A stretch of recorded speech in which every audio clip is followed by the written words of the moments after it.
The sun hadn't cleared the ridge yet when Ethan heard the knock. 3 sharp raps. Hesitant, like whoever was out there had second thoughts halfway through. He'd been awake for an hour already, coffee in hand, standing at the kitchen window, watching the light crawl across his land. 60 acres of Montana scrub, half of it good for nothing but rattlesnakes and regret. The ranch wasn't much, hadn't been much in years, but it was his, and that counted for something. The knock came again. Ethan set down his mug and walked to the door, boots heavy on the wooden floor. He wasn't expecting anyone. People didn't just show up out here. You had to mean to find this place. When he opened the door, the woman standing there looked like she'd been hollowed out and put back together wrong. Thin. Too thin. The kind of thin that wasn't about vanity or choice. It was about missing too many meals and pretending that was fine.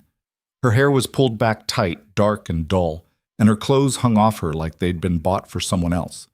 Jeans with holes that weren't fashion statements. A flannel shirt with the cuffs rolled up, sleeves too long. But it was her hands that stopped him. She was gripping the strap of a canvas bag, worn, faded, patched in 2 places with duct tape, and her knuckles were pale from the pressure. And there, in the creases of her skin, in the lines around her nails, was the unmistakable rust brown of old blood. She saw him notice. Her jaw tightened, and she shifted the bag to her other shoulder, tucking that hand into her pocket. "You Ethan Ward?" Her voice was quiet, flat, the kind of voice that had learned not to ask for much. "That's right. I'm looking for work." Ethan leaned against the door frame, studying her. She didn't look away. Most people did, especially people showing up unannounced asking for favors. But this woman held his gaze, and there was something in her eyes that made him pause. Not defiance exactly, more like endurance. The look of someone who'd been hit too many times to flinch anymore. "Work," he repeated. "Yeah, cleaning, fixing, whatever you need. I saw your post at the feed store, said you needed help with storm damage." He had posted that 2 weeks ago. After the April windstorm had torn half the shingles off the old guest cabin and shattered 3 windows. He'd been meaning to deal with it himself, but between the cattle and the fences and everything else that kept breaking on this godforsaken place, he hadn't gotten around to it. "That cabin's a mess," he said. "It's not just sweeping up glass, needs real work. I can do real work." "You got experience?" "I fixed worse." "References?" Something flickered across her face. "No. No references." "No." Ethan crossed his arms. "So you want me to hire you, someone I've never met, with no references, who just showed up at my door before sunrise, to work on my property?" "Yes." "Why would I do that?" She looked at him for a long moment. Then she said, "Because I won't steal from you." The way she said it, like it was the only currency she had left, hit harder than it should have.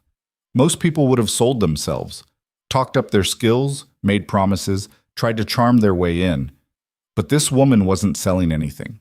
She was just stating a fact, and the fact was, she was desperate enough to say it out loud. Ethan exhaled slowly. He should have said no. Should have told her to try the co-op in town, or the diner, or literally anywhere else. He didn't know this woman, didn't know what she was running from, and she was clearly running from something. But there was a part of him, the part that had been alone on this ranch for too damn long, that recognized something in her. The look of someone who'd run out of options. "What's your name?" he asked. "Mara. Mara Vance." "All right, Mara Vance. You can start today. Cabin's about a quarter mile that way." He pointed past the barn. "I'll pay you $15 an hour, cash. You work until the job's done." She blinked.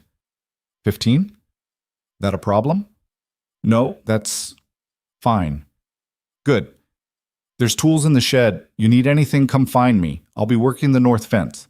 She nodded once, sharp and efficient, and turned to go. "Mara." She stopped. "You got a place to stay?" Her shoulders stiffened. "I'm fine." "That wasn't the question. I said, I'm fine." And before he could push it, she was walking away, that canvas bag bouncing against her hip, her pace quick and purposeful, like she was afraid he'd change his mind. Ethan watched her disappear around the barn.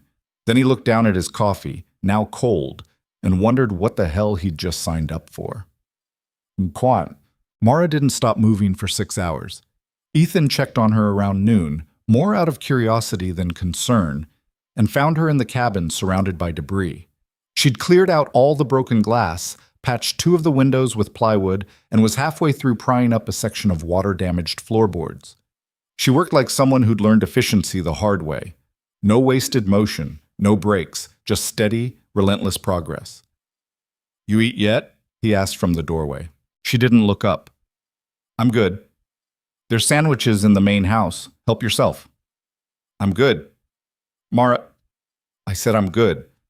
Her tone didn't leave room for argument. Ethan frowned. "All right, suit yourself." He left a thermos of water on the porch anyway. By the time the sun started sinking, she'd made more progress than he'd expected. The cabin wasn't finished, not even close, but it looked like someone had actually tried.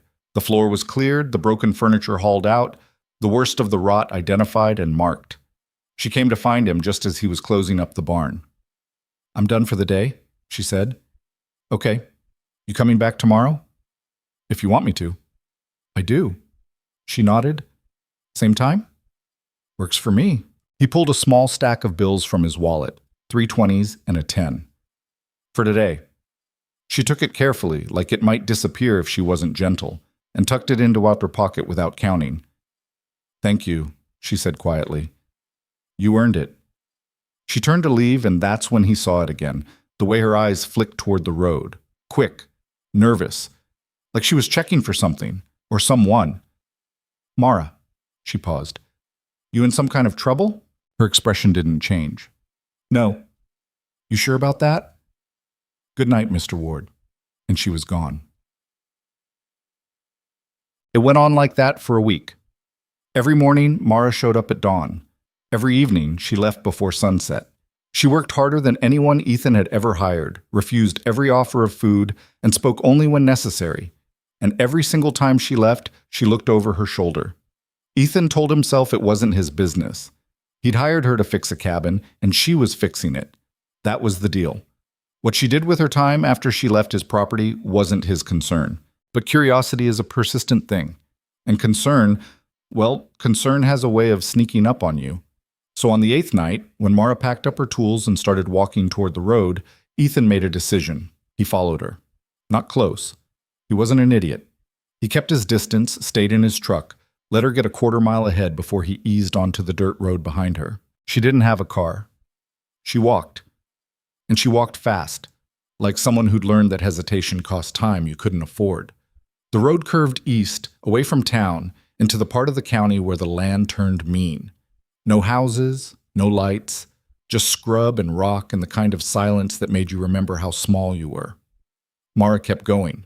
Ethan followed. After 2 miles, she turned off the road entirely, cutting through a gap in the trees that barely qualified as a path. He killed the engine, grabbed a flashlight, and went after her on foot. The sun was almost gone now, the light turning purple and thin. He moved carefully, keeping the sound of her footsteps just ahead, until he stopped. There, in a clearing about 50 yards off the main road, was a structure. Calling it a shack was generous. It was 4 walls and a roof, held together by rotting wood, rusted nails, and what looked like pure stubbornness. No windows, no proper door, just a sheet of plywood leaning against the frame. The whole thing tilted slightly to the left, like it was one strong wind away from collapsing. Mara pushed the plywood aside and disappeared inside. Ethan crept closer, staying low until he could see through a gap in the boards. What he saw made his chest tighten. 4 kids. The oldest couldn't have been more than 10. The youngest was maybe 4. They were sitting on a floor covered with blankets and cardboard, huddled together in the corner near a battery-powered lantern that cast weak, flickering light. Mara knelt down in front of them, pulling something out of her canvas bag. "I brought dinner," she said softly. The kids' faces lit up. She pulled out a can of beans, a loaf of bread, 2 apples. That was it. That was dinner. And they looked at it like it was a feast. "Can we have the apples tonight?" the oldest asked, a girl with tangled brown hair and a coat that was 2 sizes too small. "We have to make them last, Lily," Mara said gently. "1 tonight, 1 tomorrow." "Okay." Mara opened the can of beans with a manual opener, the kind you had to crank by hand, and spooned portions onto paper plates. The kids ate slowly, carefully, like they were savoring every bite. Ethan's stomach turned. This wasn't poverty. This was desperation. "Mama, are we going to stay here forever?" the youngest asked, a boy with wide eyes and dirt-streaked cheeks. "No, baby," Mara said. "Just a little while longer." "Until we get a real house?" "Yeah, until then." "With a bathroom?" Mara's smile was strained. "With a bathroom." The boy seemed satisfied with that answer and went back to his beans. Ethan backed away slowly, his mind racing. 4 kids, living in a shack, eating beans and bread like it was a miracle. And Mara, working herself to the bone every day, taking every dollar he gave her and bringing it straight here. He'd thought she was running from something. He'd been wrong. She wasn't running from. She was running for. The next morning, Mara showed up at dawn like always. Ethan was waiting on the porch. "Morning," he said. "Morning. Got a question for you." She stiffened. "Okay. You got kids?" The silence that followed was sharp enough to cut. Mara's face went carefully blank. "Why are you asking?" "Just wondering." "It's not relevant to the work." Didn't say it was. She looked at him for a long moment, and he could see the calculation happening behind her eyes, trying to figure out how much he knew, how much she could lie, whether it was safer to tell the truth or run. Finally, she said, "Yeah, I've got kids." "How many?" "4. "They staying with you?" "Yes." "Where?" Her jaw tightened. "Somewhere safe." "Mara, I need to get to work," she said, cutting him off. "The cabin's not going to finish itself." She brushed past him, and Ethan didn't try to stop her. But as he watched her disappear into the cabin, he made a decision. This wasn't just about fixing a roof anymore. Over the next 2 weeks, Ethan started making changes. Small ones. Subtle. He gave Mara more work.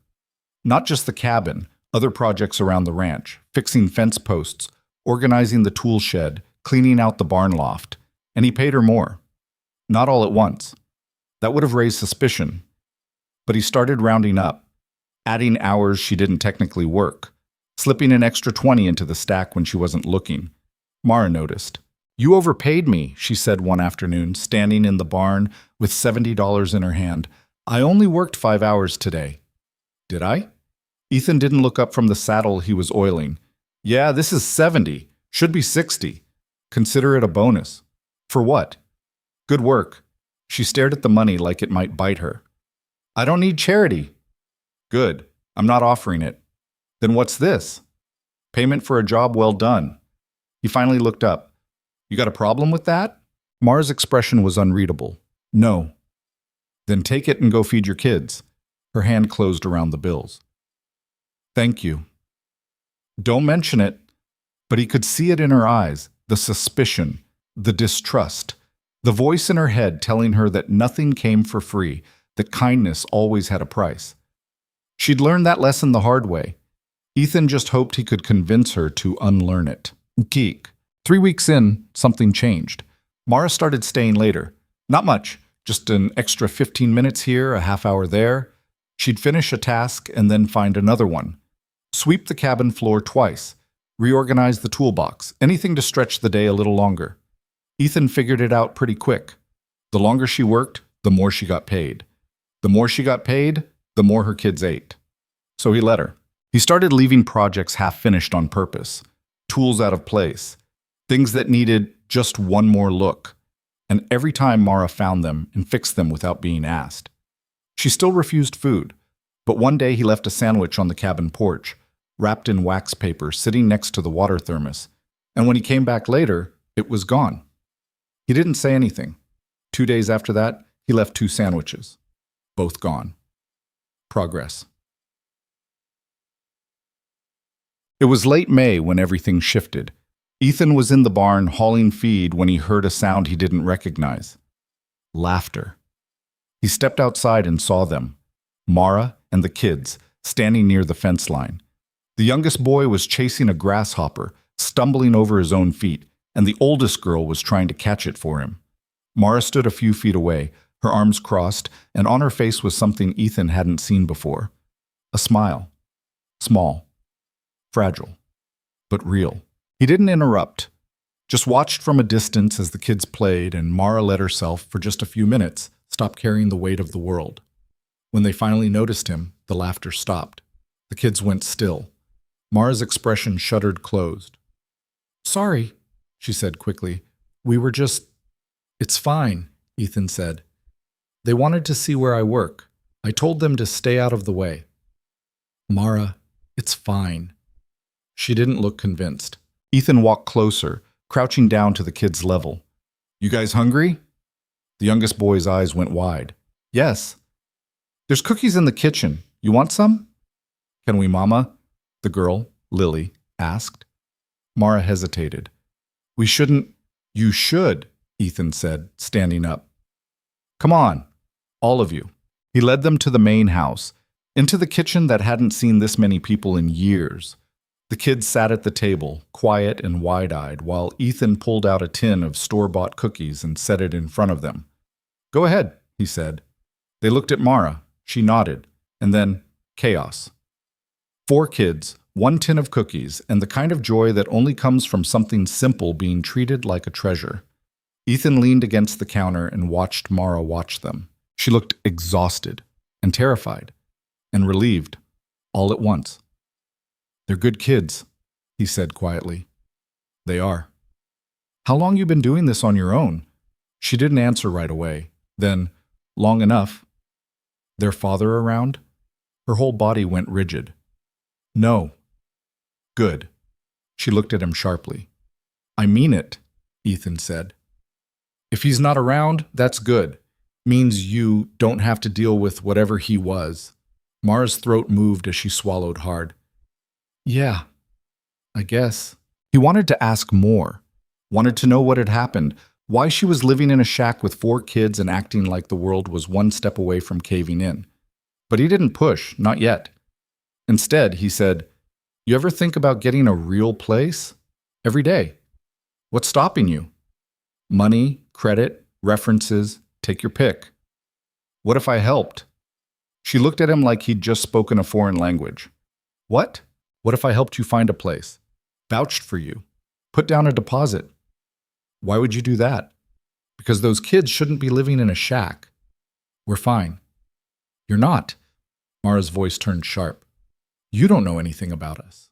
"I know enough." "You don't. You don't know where we came from, or what we're running from, or why." She stopped herself, jaw clenched. "You don't know." Ethan met her eyes. "Then tell me." The silence between them was heavy. Finally, Mara shook her head. "I can't." "Can't or won't? Does it matter?" "Yeah, it does." She looked away. "I appreciate the offer, but we're fine." "Mara, I said we're fine." And just like that, the wall was back up. That night, Ethan sat on his porch with a beer he didn't really want and thought about the look on Mara's face when he'd offered to help. Fear. Pure, unfiltered fear. Not of him. Of something else, something she wasn't ready to name. He didn't know what she was running from, but he was starting to realize something important. Whatever it wasn't done chasing her yet. The thing about secrets is they don't stay buried forever. They work their way to the surface like splinters under skin. Painful, persistent, impossible to ignore. Ethan learned that the hard way. June came in hot and mean, the kind of heat that made the air shimmer and turned tempers short. The cattle clustered under whatever shade they could find, and the dust on the roads hung thick enough to choke on. Mara kept working, every day, dawn to dusk, sometimes later. She'd moved on from the cabin. That was finished now, roof patched, floor replaced, windows sealed tight. Now she was helping with the barn, the fences, the equipment that kept breaking down because everything on this ranch was held together with baling wire and stubbornness. Ethan paid her for every hour, sometimes more than she earned, and every time she took the money with that same careful grip, like it might evaporate if she wasn't gentle. The kids came around more often now. Not every day, but enough that Ethan started recognizing their rhythms. Lily, the oldest, was quiet and watchful, always keeping an eye on her younger siblings. The 2 middle ones, twins, a boy and a girl named Sam and Sophie, were 7 and built like wild animals, all scraped knees and endless energy. And the youngest, the boy Ethan had learned was called Ben, stuck close to Mara like a shadow, his small hand always reaching for hers. They were good kids. Polite. Careful not to touch anything without permission. The kind of careful that came from learning young that mistakes had consequences. It made Ethan's chest ache. One afternoon he found Lily sitting on the porch steps while Mara worked in the barn. The girl had a book in her lap, worn, pages bent, cover hanging on by tape, and she was reading with the kind of focus that shut out the world. "What are you reading?" Ethan asked. She looked up, startled. It's about horses." "Yeah? You like horses?" "I've never seen one up close." Ethan blinked. "Never?" She shook her head. "Well," he said slowly, "that's a crime. Come on." Lily hesitated, glancing toward the barn where her mother was working. "It's all right," Ethan said. "I'll tell her where you are." The girl stood up, tucking the book under her arm, and followed him to the paddock where his 2 horses were standing in the shade. One was a bay mare, old and steady. The other was a paint gelding with a bad attitude and a worse habit of biting anything that got too close. Ethan led Lily to the mare. "This is Rosie," he said. "She's about as mean as a pile of laundry. You want to pet her?"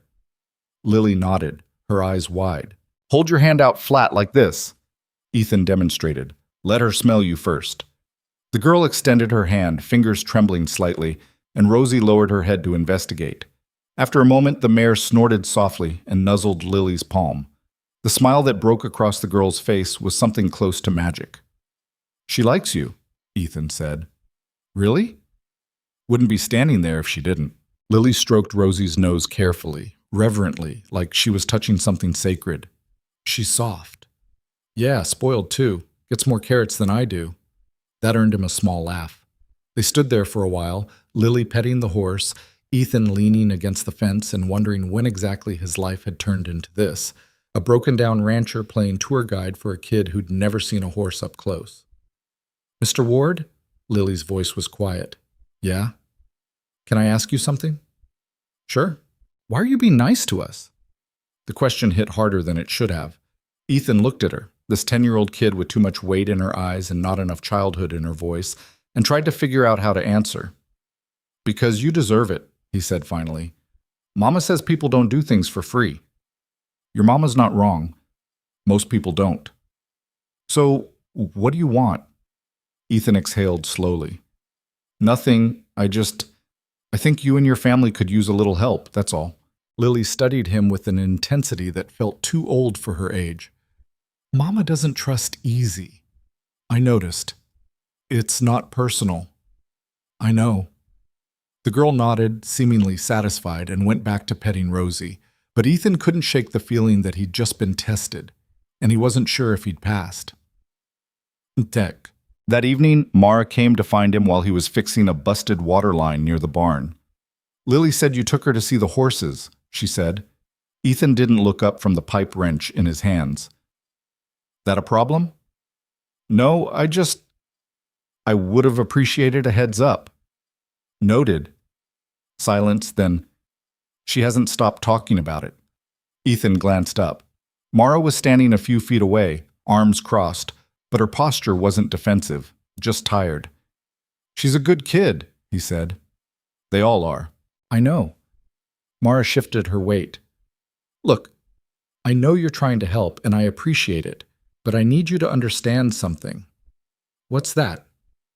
"I can't afford to owe anyone anything." "You don't owe me." "That's not how it works. You give someone enough, eventually they expect something back. That's just how people are."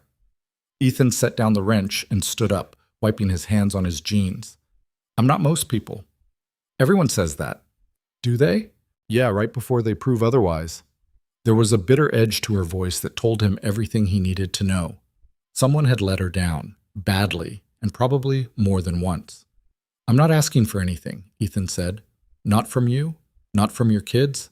I see people who need help. I help. That's it." "Why? Does there need to be a reason?" "In my experience, yeah." Ethan looked at her for a long moment. "You ever think maybe you've just had bad experiences?" Mara's laugh was short and humorless. "That's one way to put it. What's another way?" She didn't answer. "Mara, I should go. Kids need dinner. There's leftover chicken in the fridge. Take it. I can't. You can, and you will, because I'm not going to eat it, and it'll just go bad. She opened her mouth to argue, then stopped. Fine. Thank you. You're welcome. She started to walk away, then paused. Ethan? It was the first time she'd used his first name. Yeah? You're not what I expected. What did you expect? I don't know. Someone worse. And before he could figure out how to respond to that, she was gone. Papa. The cracks started showing a week later. Ethan was in town picking up feed when he ran into Margaret Chen, the woman who ran the general store. She was in her 60s, sharp-eyed and sharper-tongued, and she'd lived in this county long enough to know everyone's business. Heard you hired some drifter woman, Margaret said, ringing up his order. Ethan kept his expression neutral. Hired someone to help with repairs, yeah. She got a name? Mara. Last name? Vance. Margaret's hands paused on the register keys. Vance? That's not local. Nope. Where's she from? Didn't ask. You didn't ask. Margaret's tone was flat with disbelief. Nope. Ethan Ward, you've got the sense of a fence post. Appreciate the vote of confidence, Marge.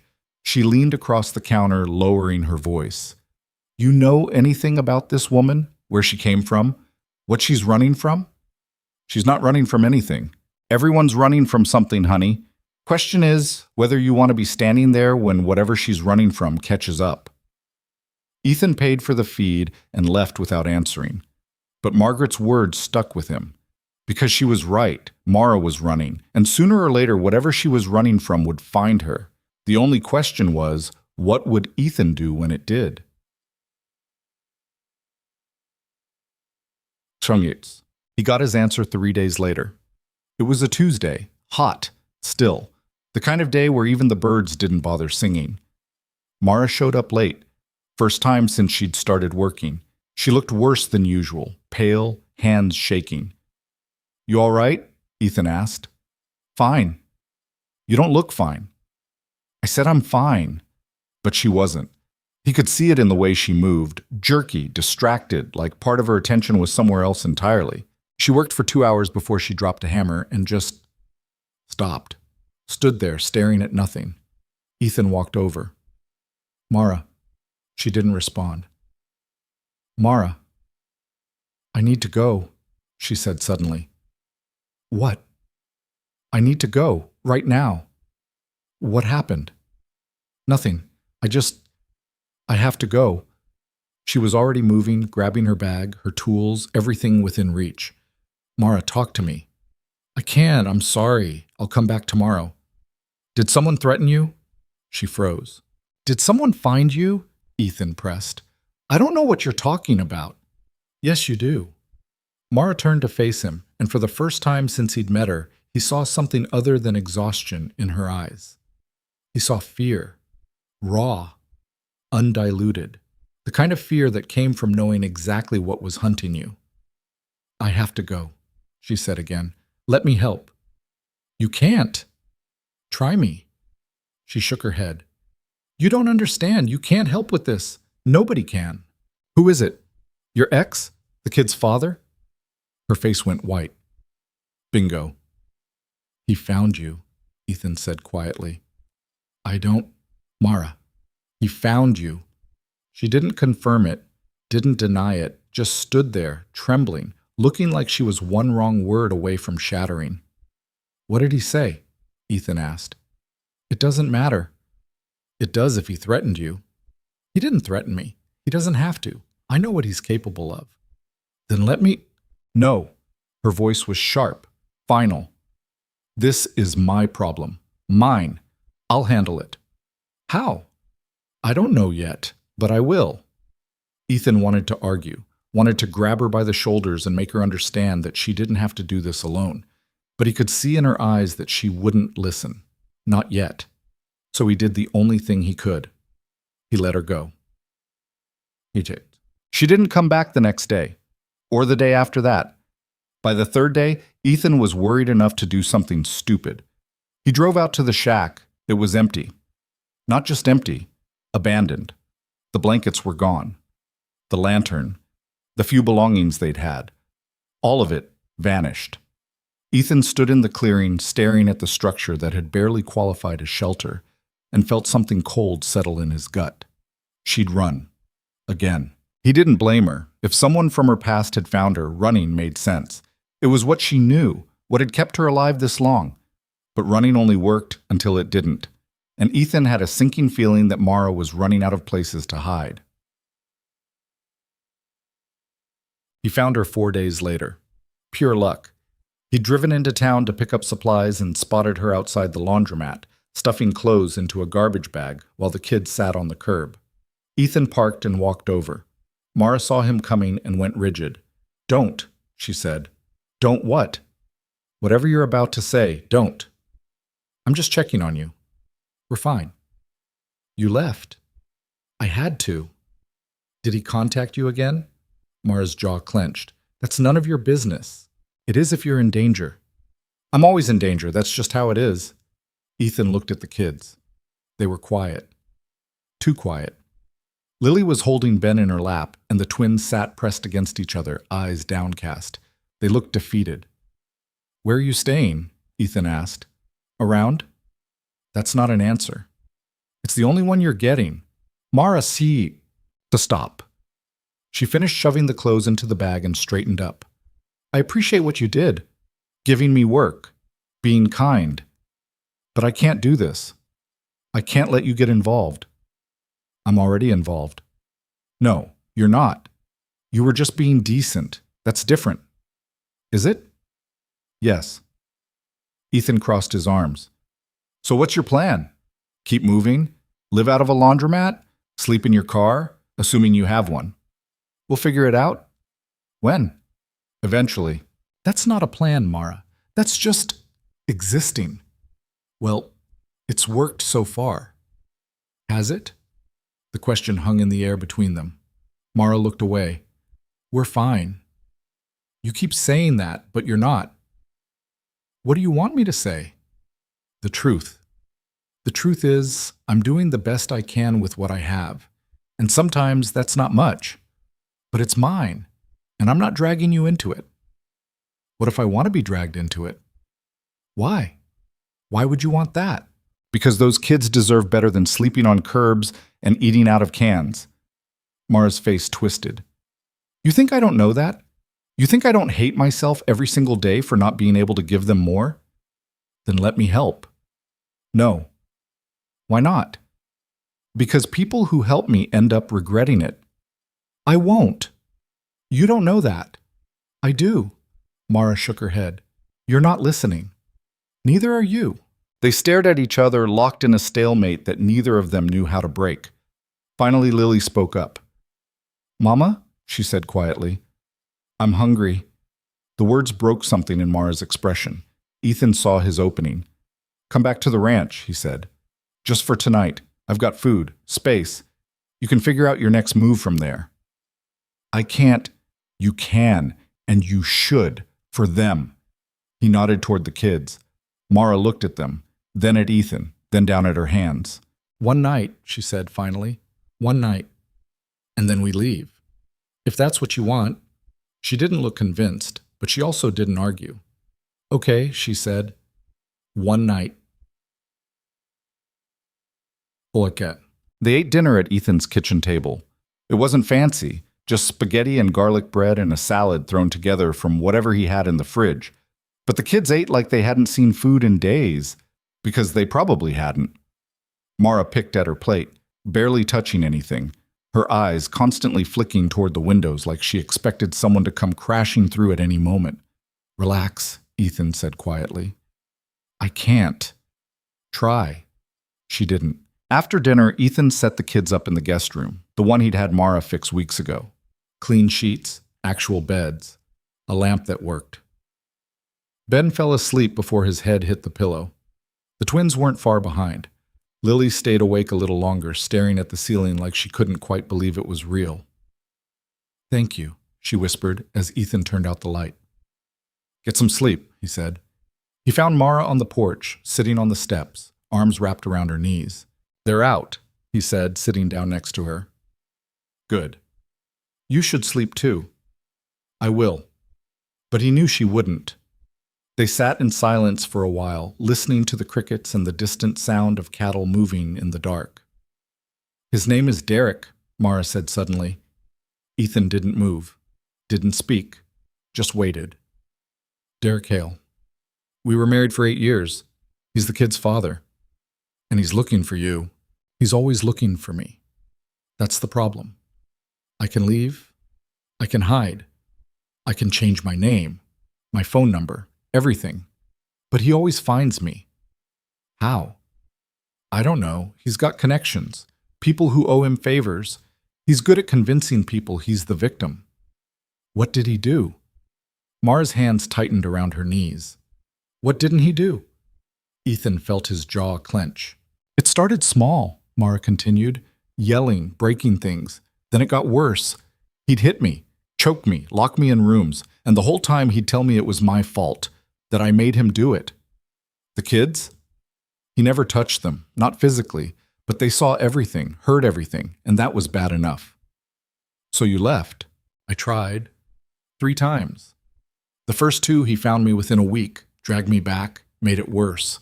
The 3rd time, I didn't tell anyone, didn't leave a trail, just took the kids and ran. How long ago? 10 months? And he just found you again. Mara nodded. Got a message 2 days ago, just 3 words. I see you. Could be a bluff. It's not. He knows where I am. He's just waiting. For what?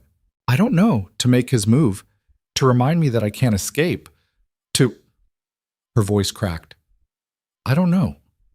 Ethan sat with that for a moment. Then he said, You can stay here. What? At the ranch. You and the kids. There's space. I'll pay you to keep working. You won't owe me anything. Ethan. He comes around. He'll have to go through me. You don't know what you're offering. Yeah, I do.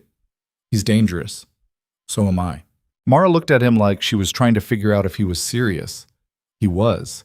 I can't ask you to do this, she said. You're not asking. I'm offering.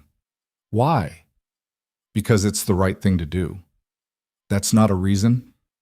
It's the only one I've got. Mara was quiet for a long time. Then she said, 1 week, just to figure things out. Take as long as you need. 1 week, she repeated. All right, 1 week. But they both knew it wouldn't be that simple. Tarsmats. Derek made his move 5 days later. Ethan was in the barn when Mara came running, her face white, phone clutched in her hand. He's here, she said. Where? I don't know, but he sent this. She held up the phone. The screen showed a photo. The ranch, from the road, taken less than an hour ago, judging by the angle of the sun. And underneath it, a single line of text, time's up. Ethan stared at the photo on Mara's phone. The angle was clear, taken from the main road, maybe 200 yards out, close enough to see the house, close enough to count the windows, close enough to know exactly where they were. The timestamp showed it had been taken less than an hour ago, while Ethan had been in town, while Mara had been alone with the kids. When did you get this? He asked, his voice carefully controlled. 20 minutes ago. Mara's hands were shaking so hard the phone trembled. I was in the kitchen with the kids. They were doing homework. Then my phone buzzed and she stopped, swallowing hard. I knew before I even looked at it. Where are they now? Still inside. I told them to stay in the living room, told them not to go near the windows. Ethan handed the phone back, his jaw tight. Come on. They walked to the house together, Ethan scanning the tree line, the road, the barn, anywhere someone could be watching. The afternoon sun was still bright, but shadows were starting to stretch long across the property. Too many places to hide, too many angles to cover. He didn't see anything, but that didn't mean Derek wasn't out there. Inside, the 4 kids were exactly where Mara had left them, clustered on the couch, like birds huddled against a storm. Lily had her arms around the younger ones, her face pale but composed.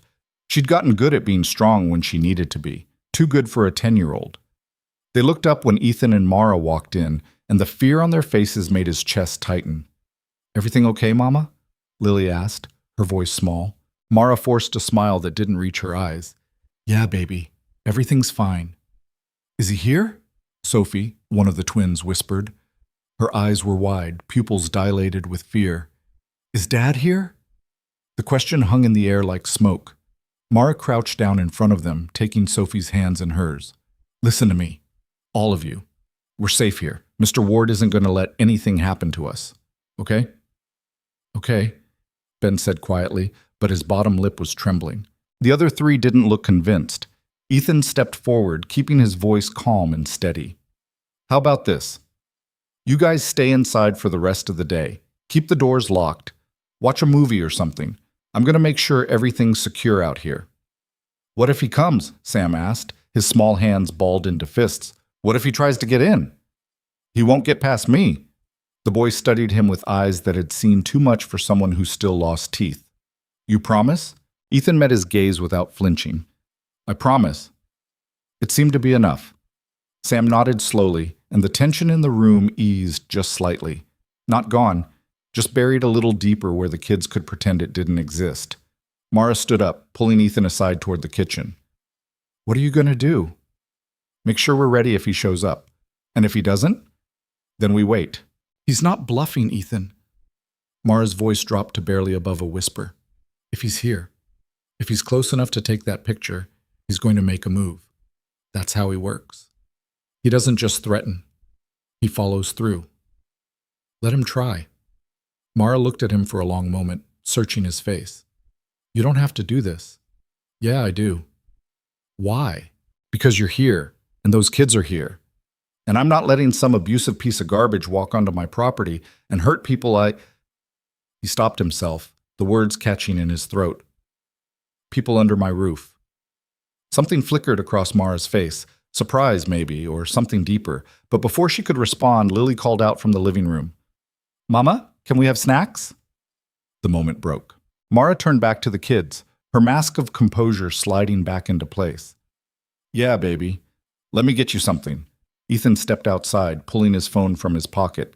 The air was cooler now, the wind picking up. Storm coming, probably. He could smell it in the air. He had a call to make. Ouch. Sheriff Paul Granger picked up on the third ring. Ward, what's up? I need a favor. That's so? Paul's tone was casual, but Ethan could hear the shift, the way he went from off-duty to alert in the space of 2 words. Ethan had known Paul for 15 years, ever since the sheriff had pulled him over for running a stop sign and let him off with a warning after they'd spent 20 minutes talking about cattle prices. They weren't friends exactly, but they had an understanding. Paul was one of the few honest cops left in this county, and Ethan respected that. Got a situation, Ethan said. Woman working for me. She's got an ex who's been sending threats. He might be in the area. What kind of threats? The stalking kind. She's got a restraining order against him, but he doesn't seem to care. Paul was quiet for a moment. Ethan could hear papers rustling in the background. She file a report? Not yet. Why not? Because she's scared, and every time she's tried to get help before, it's blown up in her face. That's not how the system works. That's exactly how the system works, and you know it. Paul sighed, and Ethan could picture him rubbing his temples the way he did when he was frustrated. What do you need from me? Keep an eye out. His name's Derek Hale. Drives a... Ethan paused. Actually, I don't know what he drives, but if you see anyone suspicious hanging around my property, I want to know. You think he's going to try something? I think he already is. He sent Mara a photo of the house, taken from the road, today. Paul swore softly. That's escalation. Yeah. All right, I'll swing by later today, check things out, and I'll run Hale's name, see what comes up. Appreciate it. Ethan? Yeah? Be careful. Guys like this, they don't think straight. If he feels cornered, he's going to get desperate. I know. And desperate men do stupid things. Ethan hung up and slipped the phone back into his pocket.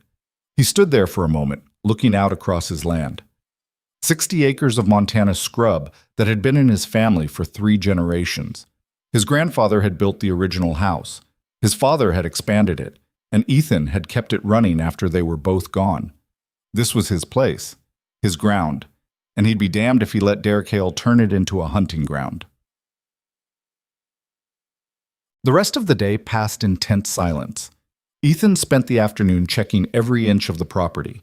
Gates, fences, doors, windows, anywhere someone could get in without being seen. He walked the perimeter, noting sight lines and weak points.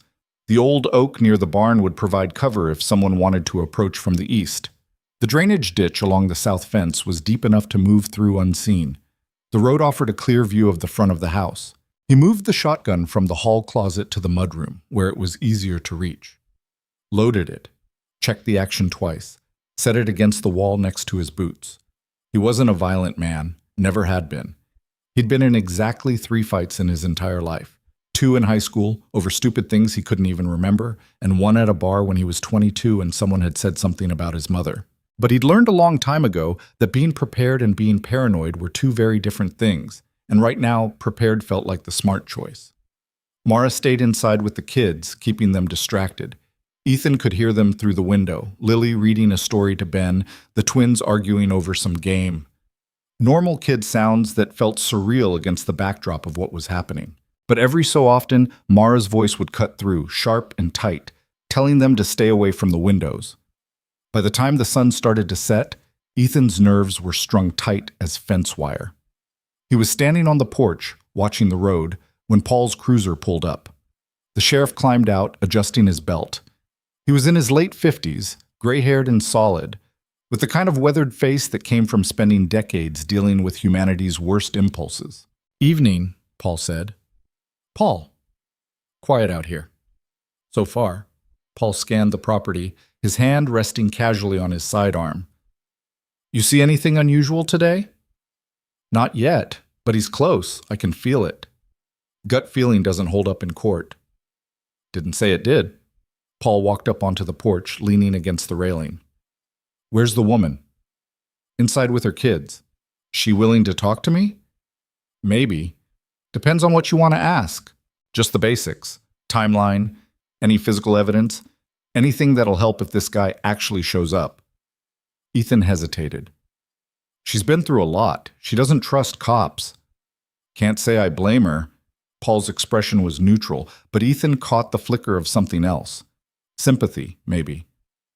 "But if she wants protection, she's got to give me something to work with." "I'll ask her." Ethan went inside and found Mara in the kitchen, washing dishes. Her movements were mechanical, repetitive, like she was trying to keep her hands busy so her mind wouldn't spiral. "Sheriff's here," Ethan said. Mara's shoulders tensed. She didn't turn around. "What does he want?" "To help, but he needs to talk to you." I know, but if Derek shows up, it'll be a lot easier to deal with him if there's already a record, a statement, something official." Mara set down the dish she was holding, gripping the edge of the sink. "He's just going to ask a bunch of questions I don't want to answer." "Probably." "And then what? He'll tell me to file a report and wait for the system to do its job? We both know how that ends." "Not this time." "You don't know that." "No, but I know Paul. He's not like the others." Mara was quiet for a long moment. Then she dried her hands on a towel and turned to face him. "Fine, but you stay in the room." Wasn't planning on leaving. Okay. They sat at the kitchen table, Mara, Ethan, and Paul. The kids were upstairs now, out of earshot, and the house felt too quiet without their noise. Paul pulled out a small notebook and a pen. "I'm going to keep this simple. Just need the facts." "Okay," Mara said. Her voice was flat, guarded. "Derek Hale. That's your ex-husband?" "Yes." "How long were you married?" 8 years. "Kid's his?" "Yes." "When did you leave?" 10 months ago, October 15th. Paul scribbled notes. "You file for divorce?" "Not yet. I couldn't afford a lawyer, and I didn't want him to know where I was." "Restraining order?" Mara nodded. "I got one when I left, from a judge in Wyoming, but it expired after 6 months. I didn't know I had to renew it." "So right now, legally, there's nothing stopping him from contacting you?" "No." Paul frowned, tapping his pen against the notebook. "That complicates things." "I know, but the threats, those still count. You got proof? Texts, emails, voicemails?" Mara pulled out her phone and handed it over. "He uses different numbers. Burner phones, I think. But the messages are all the same. Paul scrolled through the texts, his expression darkening with each one. Ethan couldn't see the screen, but he could see Paul's jaw tighten. "This is harassment," the sheriff said finally. "Clear pattern, easy case." "Then why hasn't anyone done anything about it?" Mara's voice was sharp, edged with years of frustration. "I've reported him before. Twice. The first time they told me there wasn't enough evidence. The second time they said I was being paranoid, that I should just ignore him and he'd go away." Paul looked up. "Who told you that?" "Sheriff in Wyoming, small town outside Cheyenne. I forget his name." "Well, he's an idiot." Paul handed the phone back.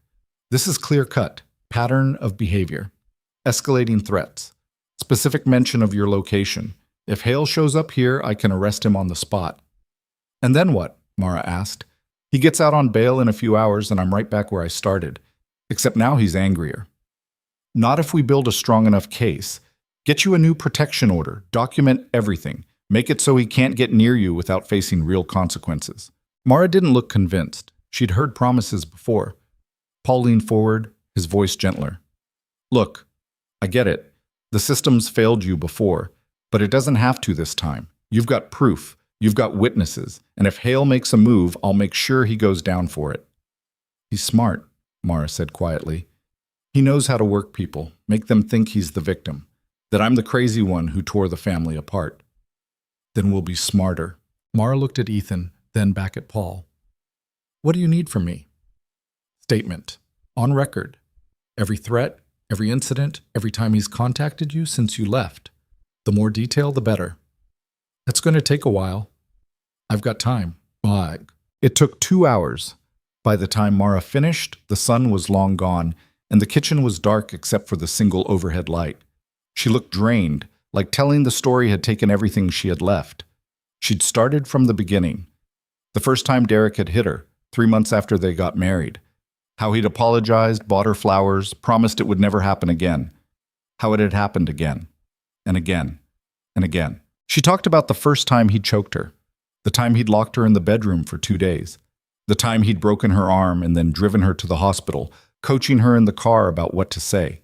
She talked about how he'd isolated her from friends, from family, from anyone who might have helped, how he'd convinced her it was her fault, that she made him angry, that if she just tried harder, loved him better, didn't provoke him, it would stop. She talked about the kids, how they'd learned to be quiet when Daddy was home, how they'd hidden in closets during the worst fights, how Lily, at 8 years old, had learned to make peanut butter sandwiches for her siblings because Mara had been too bruised to get out of bed.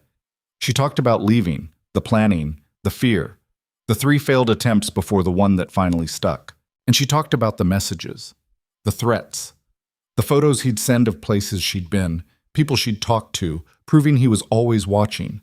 Paul took notes through all of it, his expression carefully neutral, but Ethan could see the anger in the set of his shoulders. When Mara finally stopped talking, her voice was hoarse. Paul closed his notebook. "This is good, really good. I'm going to file this tonight, get the ball rolling on a new restraining order. Emergency order first, then we'll make it permanent. In the meantime, you stay here. Don't go anywhere alone. And if Hale contacts you again, phone, text, email, anything, you call me immediately." "Okay?" Mara said. Paul stood, nodding to Ethan. "Walk me out?" They stepped onto the porch, and Paul lowered his voice. "She's been through hell." "I know. Guy like Hale, he's not going to stop. Not unless someone makes him." "That's the plan." Paul gave him a long look. "Be careful, Ethan. I mean it. These situations can go sideways fast. I've seen it happen. I will. And if he shows up, you call me first. Don't try to handle it yourself."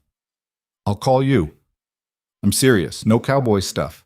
You shoot someone on your property, even if it's justified, there's going to be questions, lawyers, maybe charges. It gets messy." "I understand." "Do you? Because from where I'm standing, you look like someone who's about to do something stupid to protect someone you care about." Ethan didn't deny it. Paul sighed. "Just be smart, okay?" "I will." Paul climbed into his cruiser and drove off, leaving Ethan alone on the porch.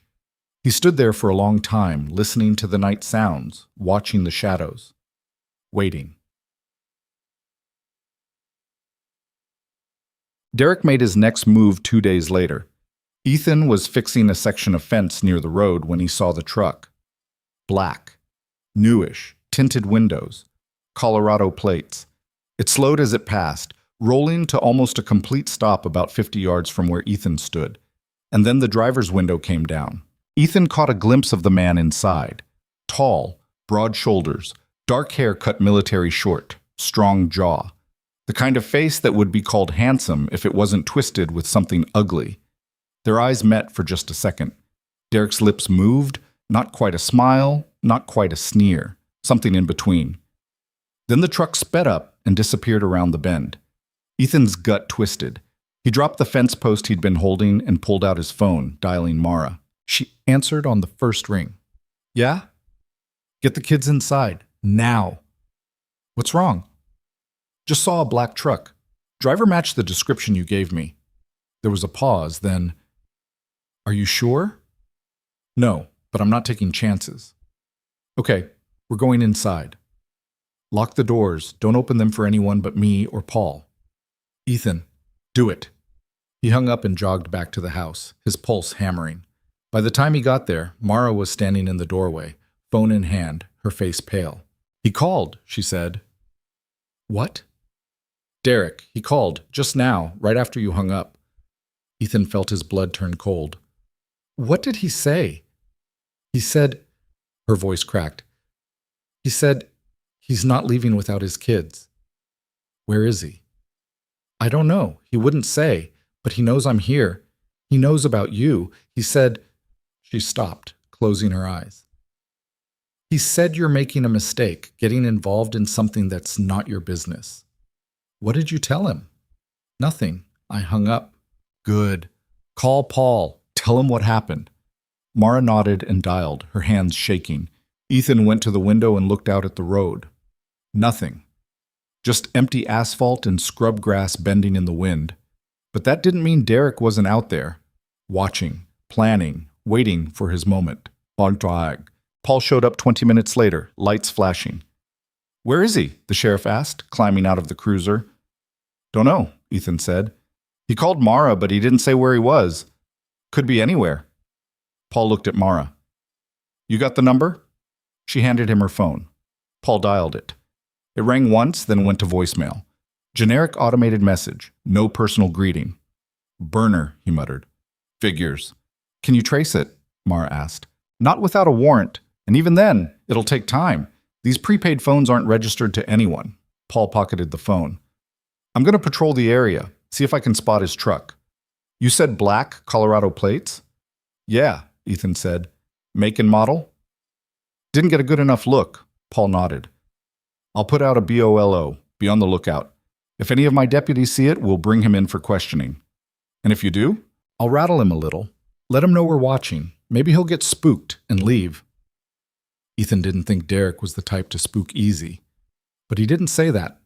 Paul left, and the house fell silent again. Mara sank into a chair at the kitchen table, burying her face in her hands. This is never going to end. Yes, it will, Ethan said. How? He's not going to stop. He's never stopped. Every time I think I'm safe, every time I think I've finally gotten away, he finds me. Then we make him stop. Mara looked up, her eyes red-rimmed.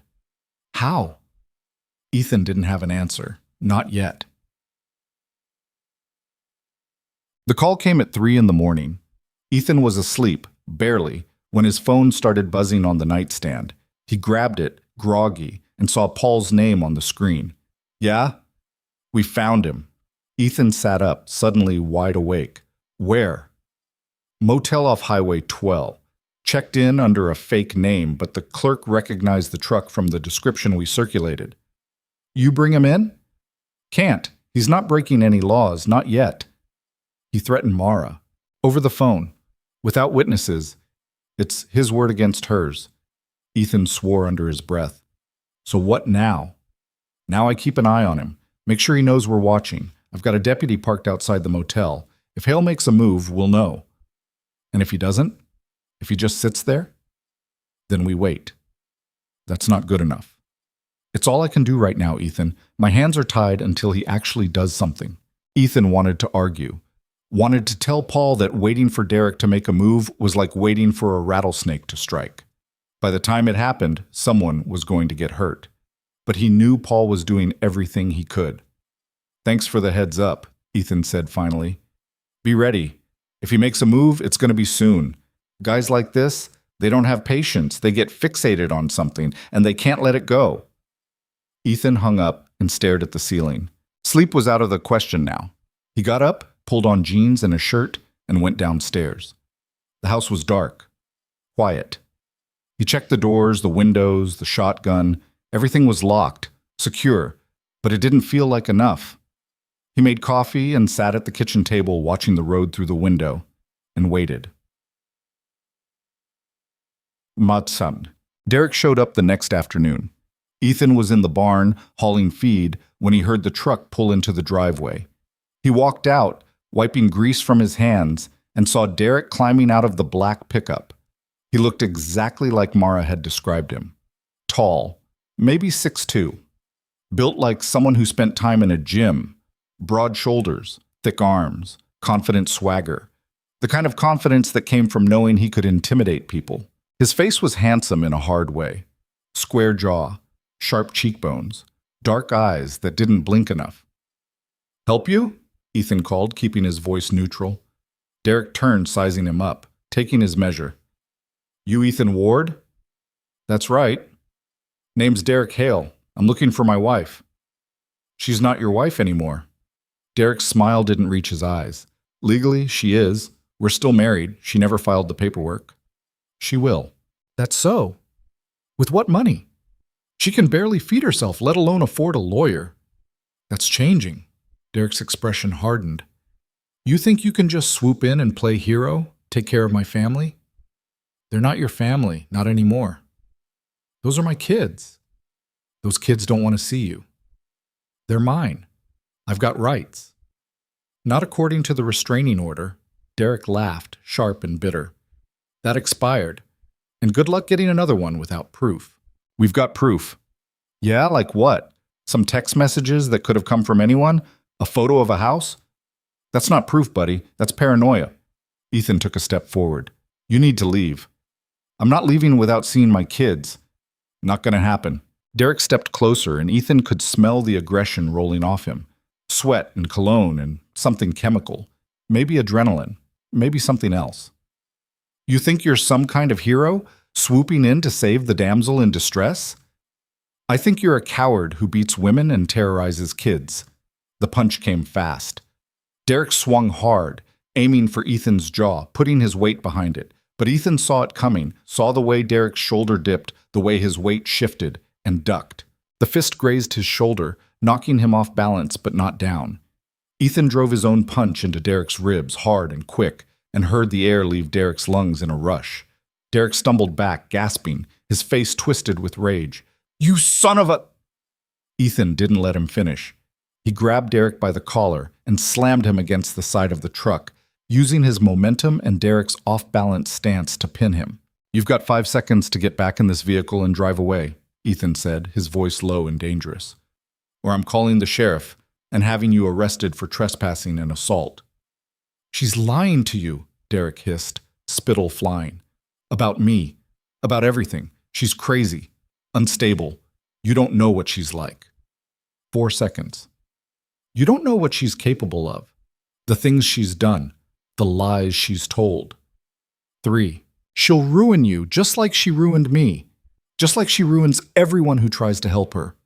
Ethan tightened his grip, pulling Derek forward and slamming him back against the truck hard enough to rattle the metal. 2. Derek's eyes flicked toward the house, and Ethan realized what he was looking at. Mara was standing in the doorway, frozen, her face white as paper.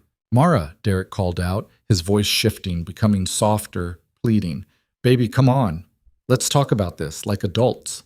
She didn't move. "Mara, please, I just want to see the kids, that's all. I miss them. Don't they miss me?" Still nothing. "I'm their father. I have a right to see them. You can't keep them from me forever." 1, Ethan said. Derek looked back at him, and for the first time, Ethan saw something crack in his expression. Fear. Just a flicker. But it was there. "This isn't over," Derek said. his voice shaking with barely controlled rage.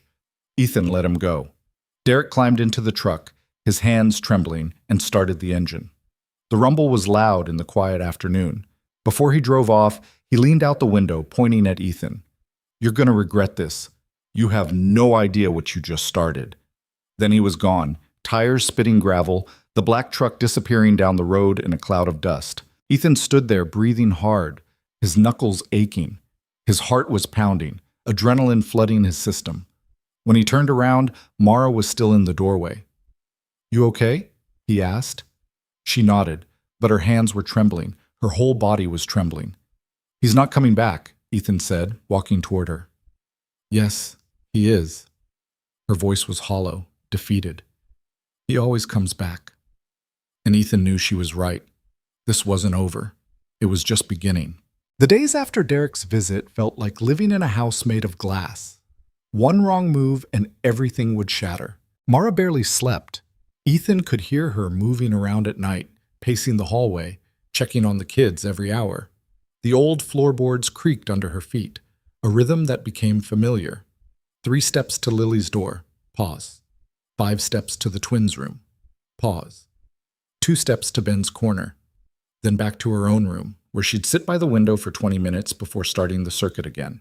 The fear had burrowed deep into her bones, and no amount of reassurance could dig it out. Paul increased patrols around the property, driving past twice a day, but it wasn't enough. Derek was out there somewhere, waiting, and they all knew it. The sheriff had tracked him back to the motel, but Derek hadn't left, hadn't checked out, just sat there like a spider in a web, patient and venomous. The kids felt it too. They stopped playing as loud, stopped asking to go outside. The twins, who used to chase each other through the yard screaming with laughter, now sat quietly on the couch with books they weren't really reading. Lily started having nightmares, waking up screaming about a man breaking down the door, his face hidden in shadow, but his voice unmistakable. Ben wouldn't let Mara out of his sight, clinging to her leg whenever she tried to move, his small fingers digging into her jeans with desperate strength. The whole house was holding its breath. Ethan tried to keep things normal.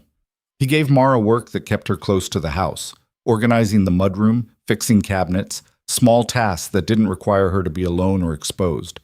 He took the kids out to see the horses, let them help feed the cattle, anything to remind them that the world wasn't just fear and waiting, but normal was a lie they were all telling themselves. And lies don't hold up forever. The first crack came 4 days after Derek's visit. Ethan was in town picking up feed when his phone rang. Mara's name flashed on the screen, and his stomach dropped before he even answered. "What's wrong?" he said instead of hello. "Someone's been here." Her voice was tight, controlled, but he could hear the tremor underneath. "What do you mean someone's been here?" "The shack.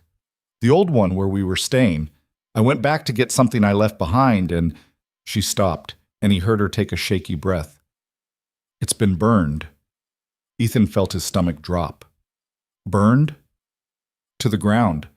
There's nothing left but ash and some twisted metal from the frame."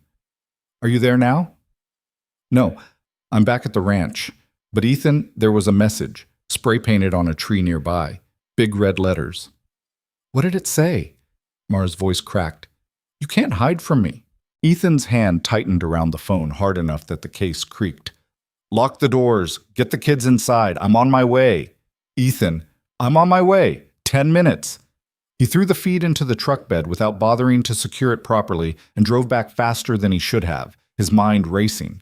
Derek wasn't just watching anymore. He was making moves, sending messages, escalating. This was what Mara had warned him about. This was Derek showing what he could do, what he would do. When Ethan pulled into the driveway, Mara was on the porch, arms wrapped around herself like she was trying to hold herself together. The kids were inside, visible through the window, sitting too still on the couch. 4 small shapes that should have been moving, playing, being children. Instead, they looked like statues. "You okay?" Ethan asked, climbing out of the truck. "No." It was the most honest answer she'd given in days. "Did you call Paul?" "Not yet. I called you first. Call him now." Mara nodded and pulled out her phone with shaking hands. Ethan watched her dial, then went inside to check on the kids. They looked up when he entered, and the fear in their eyes made him want to put his fist through a wall. Lily was holding Ben in her lap, the boy's face buried against her shoulder. The twins sat on either side of them, holding hands so tight their knuckles were white. "Hey," Ethan said gently, keeping his voice soft. "You guys doing all right?" Lily nodded, but her grip on Ben's hand was white-knuckled. "Is he coming back?" "Not if I can help it." "What if you can't help it?" The question was too old for a 10-year-old to ask, too knowing, too aware of how the world really worked. Ethan knelt down in front of her, meeting her eyes. "Listen to me. I know you're scared, and I know you've been let down before. Adults have made you promises they didn't keep, but I'm not going anywhere, and I'm not letting him hurt you or your mom, you understand?" "You promise?" "I promise." Sam, the quieter of the twins, spoke up. His voice was small but steady. "What if he's stronger than you?" "Then I'll fight dirty." That got a small, surprised laugh out of Sophie. Just a breath of sound, but it was something. Ethan ruffled her hair. "You guys stay inside, okay? Watch a movie, eat some snacks. There's ice cream in the freezer if you want it." "For real?" Ben lifted his head, his eyes wide. "For real." "Before dinner?" "Before dinner." That got him a tiny smile. It didn't last long, but it was there. Ethan stood and went back to the porch, where Mara was finishing her call with Paul. "He's on his way," she said, lowering the phone. "Said he'd meet us at the shack." "Good." They stood in silence for a moment, the weight of everything pressing down like a physical force. "I should have stayed gone," Mara said quietly, staring out at nothing. "Should have kept running. That's not a life. It's better than this." "Is it? Running forever? Looking over your shoulder? Never letting your kids have friends or go to school or feel safe?" She looked at him, and there were tears in her eyes that she was fighting hard not to let fall. "I'm so tired, Ethan. I'm so tired of being afraid." "I know. And now I've dragged you into this mess, and he's burning things down, and I don't know how to stop him. I've never known how to stop him." Ethan stepped closer, close enough that he could have reached out and touched her, but didn't, not yet. "You don't have to stop him. That's not your job." "Then whose job is it?" "Mine." "You can't watch me." Mara shook her head, a bitter smile twisting her lips. "You don't know what he's like when he gets angry, when he feels like he's losing control. He doesn't think, he just acts, and people get hurt." "Then I'll make sure I hurt him first." "Ethan, I mean it, Mara. I'm done playing defense. He wants a fight? He'll get one."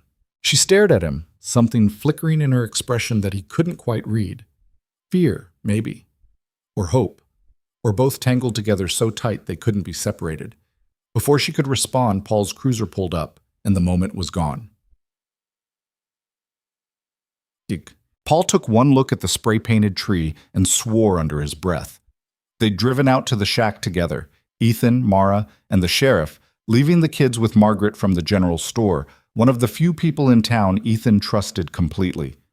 The structure was exactly like Mara had described. Burned to nothing. Just a blackened patch of ground and the smell of gasoline hanging heavy in the air. The message on the tree was still fresh. Bold red letters, 3 feet high. Impossible to miss. "You can't hide from me." "This is arson," Paul said, pulling out his phone to take photos. "And terroristic threatening. That's felony territory." "Can you arrest him?" Mara asked. Her voice was steady, but Ethan could see her hands shaking. "If I can prove it was him. You got any evidence? Witnesses? Anything tying him to this?" "No. But who else would it be? That's not enough for an arrest warrant. I need proof. Physical evidence, someone who saw him do it. Something concrete." "So what, we just wait until he does something worse?"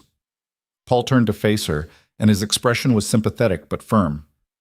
"I know this isn't what you want to hear, but unless I catch him in the act or find physical evidence, fingerprints, DNA, something, my hands are tied." "Your hands are always tied," Mara said bitterly. "That's what every cop has told me.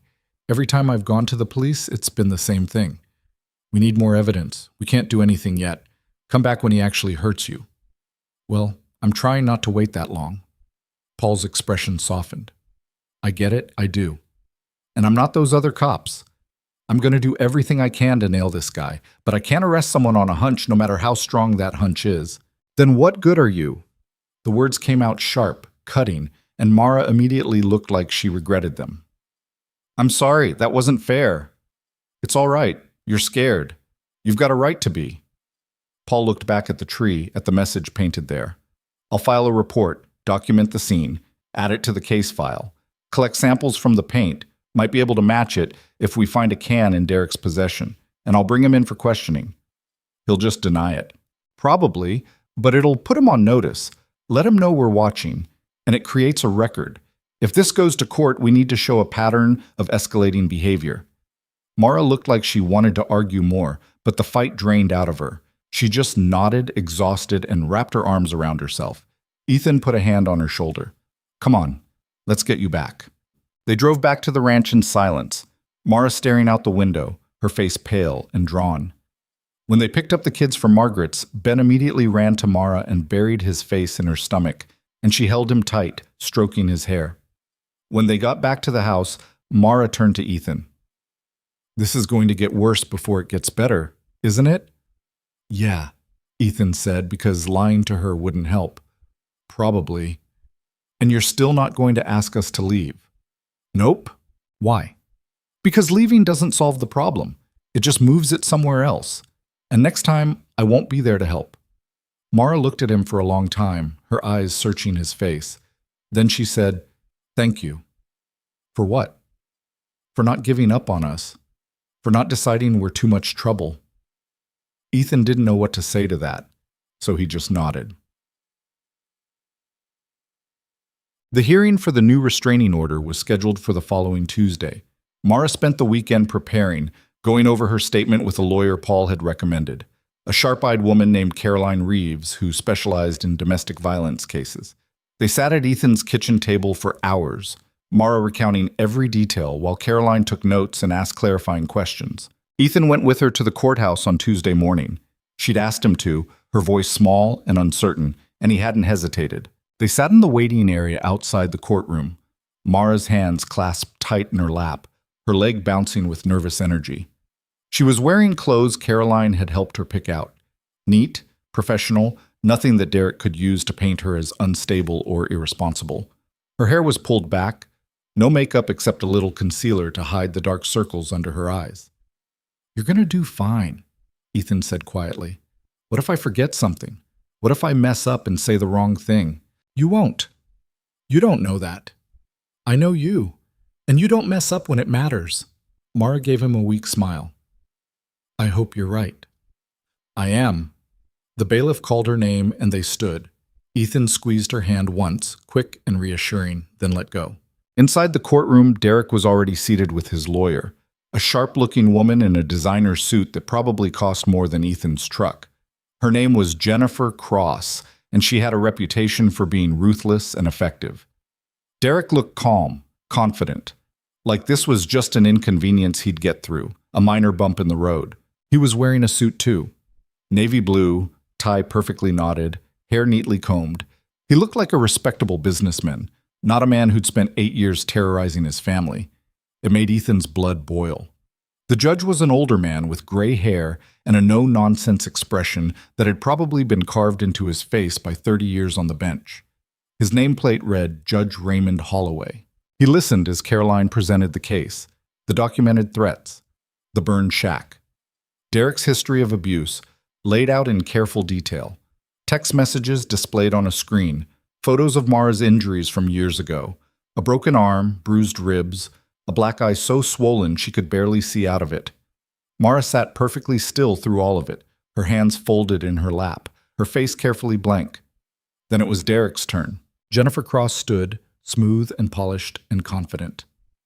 Your Honor, my client categorically denies these allegations. Mr. Hale is a devoted father who simply wants to be part of his children's lives.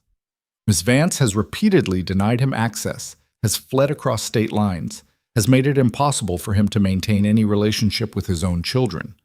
These accusations are nothing more than an attempt to weaponize the legal system against him.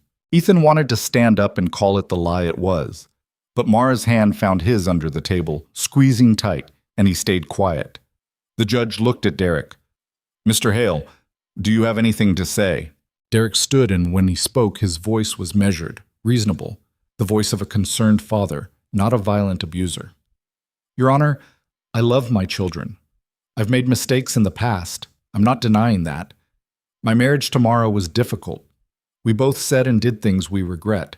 But I've been working on myself, going to therapy, attending anger management classes, trying to be better. All I want is a chance to prove that to them, to show my kids that I can be the father they deserve. It was a performance, and it was convincing. Derek had always been good at performing. Mara's grip on Ethan's hand tightened until it hurt. Jennifer Cross continued, "My client has documentation of his therapy sessions, Your Honor. Letters from his counselor attesting to his progress. He's been sober for 8 months. He's holding down a steady job. He's trying to rebuild his life. Ms. Vance's refusal to even allow supervised visitation is cruel and unnecessary." Caroline stood immediately. "Your Honor, supervised visitation requires trust in the supervising party. Given Mr. Hale's documented history of manipulation and his recent actions, including the arson and threatening messages, there is no safe way to facilitate contact at this time." "Alleged actions," Jennifer corrected smoothly. "There's no proof my client was involved in any arson, no witnesses, no physical evidence." The judge reviewed the documents in front of him, his expression unreadable. The silence stretched out, thick and suffocating. Finally, he spoke. "Based on the evidence presented, I'm granting a temporary restraining order. Mr. Hale, you are to stay at least 500 feet away from Ms. Vance and her children at all times. No contact, no exceptions. This includes phone calls, text messages, emails, and third-party communications. This order is in effect for 6 months, at which point we'll reconvene to determine if it needs to be extended." Relief flooded Mara's face. Her whole body sagged. The judge continued, "However, I'm also ordering a custody evaluation. A neutral third party will assess both parents and make a recommendation regarding visitation rights." The relief drained away. "Your Honor," Caroline started, "my decision is final, Ms. Reeves. Mr. Hale has rights as a father. Whether those rights can be safely exercised is what the evaluation will determine." He looked at Derek. "Mr. Hale, if you violate this restraining order in any way, you will be arrested immediately. Am I clear?" "Yes, Your Honor," Derek said, his voice perfectly respectful. But Ethan saw the way his jaw tightened, the way his hands clenched into fists at his sides before he forced them to relax. He wasn't done, not even close. They left the courthouse together, Mara practically vibrating with suppressed emotion. "It's over," she said, her voice shaking. "At least for now." "Yeah," Ethan said. But he didn't feel relieved. He felt uneasy. That custody evaluation was a problem. It gave Derek an opening, a chance to manipulate the system again.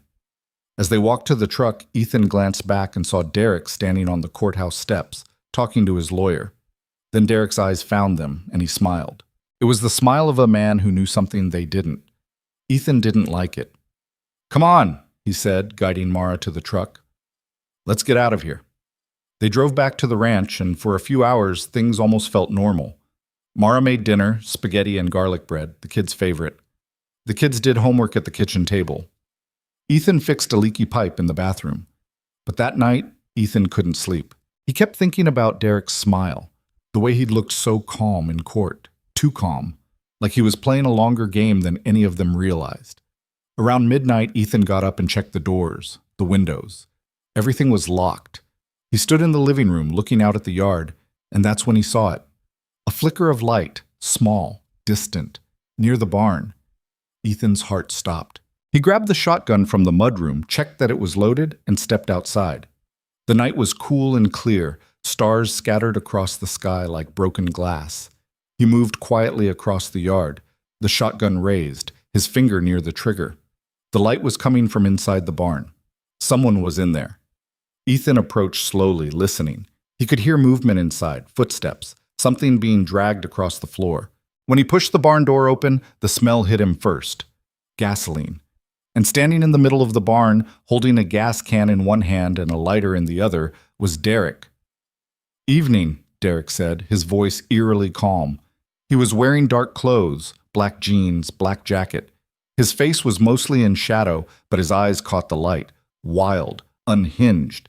Ethan leveled the shotgun at him. "Put it down!" "Or what? You'll shoot me?" Derek laughed, and it was the laugh of someone who'd stopped caring about consequences. "No, you won't." You're not that kind of guy, Ethan. You're the hero, remember? Heroes don't shoot people. Try me. I don't think I will. Derek looked around the barn, at the equipment, the stored hay, everything that represented Ethan's livelihood. You know what your problem is? You think you can just step into my life and take what's mine. My wife, my kids, my family. They're not yours anymore. They'll always be mine. That's how it works. You think a piece of paper changes that? You think a judge saying some words makes them not my family? Derek's voice rose, trembling with rage. I made those kids. I provided for them. I gave them a home, and she took them from me. You beat her. You terrorized them. You gave up any right to them the first time you raised your hand. I was trying to teach her, Derek shouted. She needed to learn. She was always so defiant, so stubborn, always questioning me. Someone had to show her how things work. Ethan's stomach turned. You're sick. I'm sick? Derek laughed again, bitter and sharp. I'm trying to hold my family together, and I'm the sick one? You're the one playing house with another man's wife, another man's children. Put down the gas can, Derek. You took everything from me, Derek said, and his voice broke. For a moment, he looked less like a monster and more like a man who'd lost everything. But then the moment passed, and the rage came back. So I'm going to take something from you. He flicked the lighter. The flame caught, small and bright. You think burning down my barn is going to change anything? Ethan asked, keeping his voice steady. I think it's going to feel good. Derek dropped the lighter. The gasoline ignited instantly, flames racing across the floor in blue and orange waves, up the walls, consuming everything in seconds. The heat was immediate and intense, like standing next to an open oven. Ethan didn't think. He lunged forward, tackling Derek before he could run. They hit the ground hard, rolling through the flames, and Ethan felt the heat sear his arms, smelled his own hair singeing. Derek swung wild, catching Ethan in the jaw with an elbow, stars exploding across his vision. But Ethan held on, dragging them both toward the door, away from the worst of the fire. They tumbled out into the yard, coughing, covered in ash. Ethan's lungs burned. His skin burned. Everything burned. Derek scrambled to his feet, backing away. And that's when Ethan saw the knife. Derek had pulled it from somewhere, his pocket, his boot, who knows. And now he was holding it, the blade catching the firelight. This ends tonight, Derek said, breathing hard. One way or another. Ethan raised the shotgun again. His hands were shaking. Don't. What are you going to do? You won't shoot me. You're too good for that. Derek, I'm not going to prison. I'm not losing my kids, so either you let me leave or we finish this. Behind them, the barn exploded. The force of it knocked them both off their feet. Ethan's ears rang, his vision blurred. He could feel the heat from 20 feet away, could hear the roar of the flames consuming everything. And somewhere in the chaos, he heard Mara screaming. He turned and saw her on the porch, illuminated by the fire, her hands over her mouth. Derek saw her too, and he ran. Not toward his truck. Toward the house. Toward Mara. Ethan forced himself up, his body protesting every movement, and ran after him. Derek was fast, but Ethan was faster. He caught him 10 feet from the porch, tackling him again, and they went down hard. This time, Derek didn't try to get away. He turned, bringing the knife around, and Ethan barely got his arm up in time to block it. The blade sliced across his forearm, sharp and burning, and blood welled up immediately. They wrestled for the knife, both of them gasping, covered in ash and blood and sweat. And then Paul's cruiser came screaming up the driveway, lights flashing, siren wailing. Paul was out of the car before it fully stopped, gun drawn. Sheriff's Department, drop the weapon! Derek hesitated, and that was all the opening Ethan needed. He wrenched the knife away and threw it across the yard, then pinned Derek to the ground. Paul was there in seconds, hauling Derek up, snapping handcuffs on him. You're under arrest for arson, assault, violation of a restraining order, and about a dozen other things I'm going to think of on the way to the station, Paul said, shoving Derek toward the cruiser. Derek fought, twisting against the cuffs. This isn't over. You hear me, Mara? This isn't over. Paul shoved him into the back seat and slammed the door. The sheriff turned to Ethan. You all right? Ethan nodded, even though his arm was bleeding and his ribs hurt and everything else hurt. Yeah, I'm fine. Ambulance is on the way, for both of you. Ethan looked at the barn. It was completely engulfed now, flames reaching up into the night sky, turning everything orange and red and yellow. Then he looked at Mara, who was standing on the porch with the kids clustered around her, all of them wide-eyed and terrified. He walked over to them, and Mara threw her arms around him, holding on tight. "It's over," he said quietly. "He's not coming back."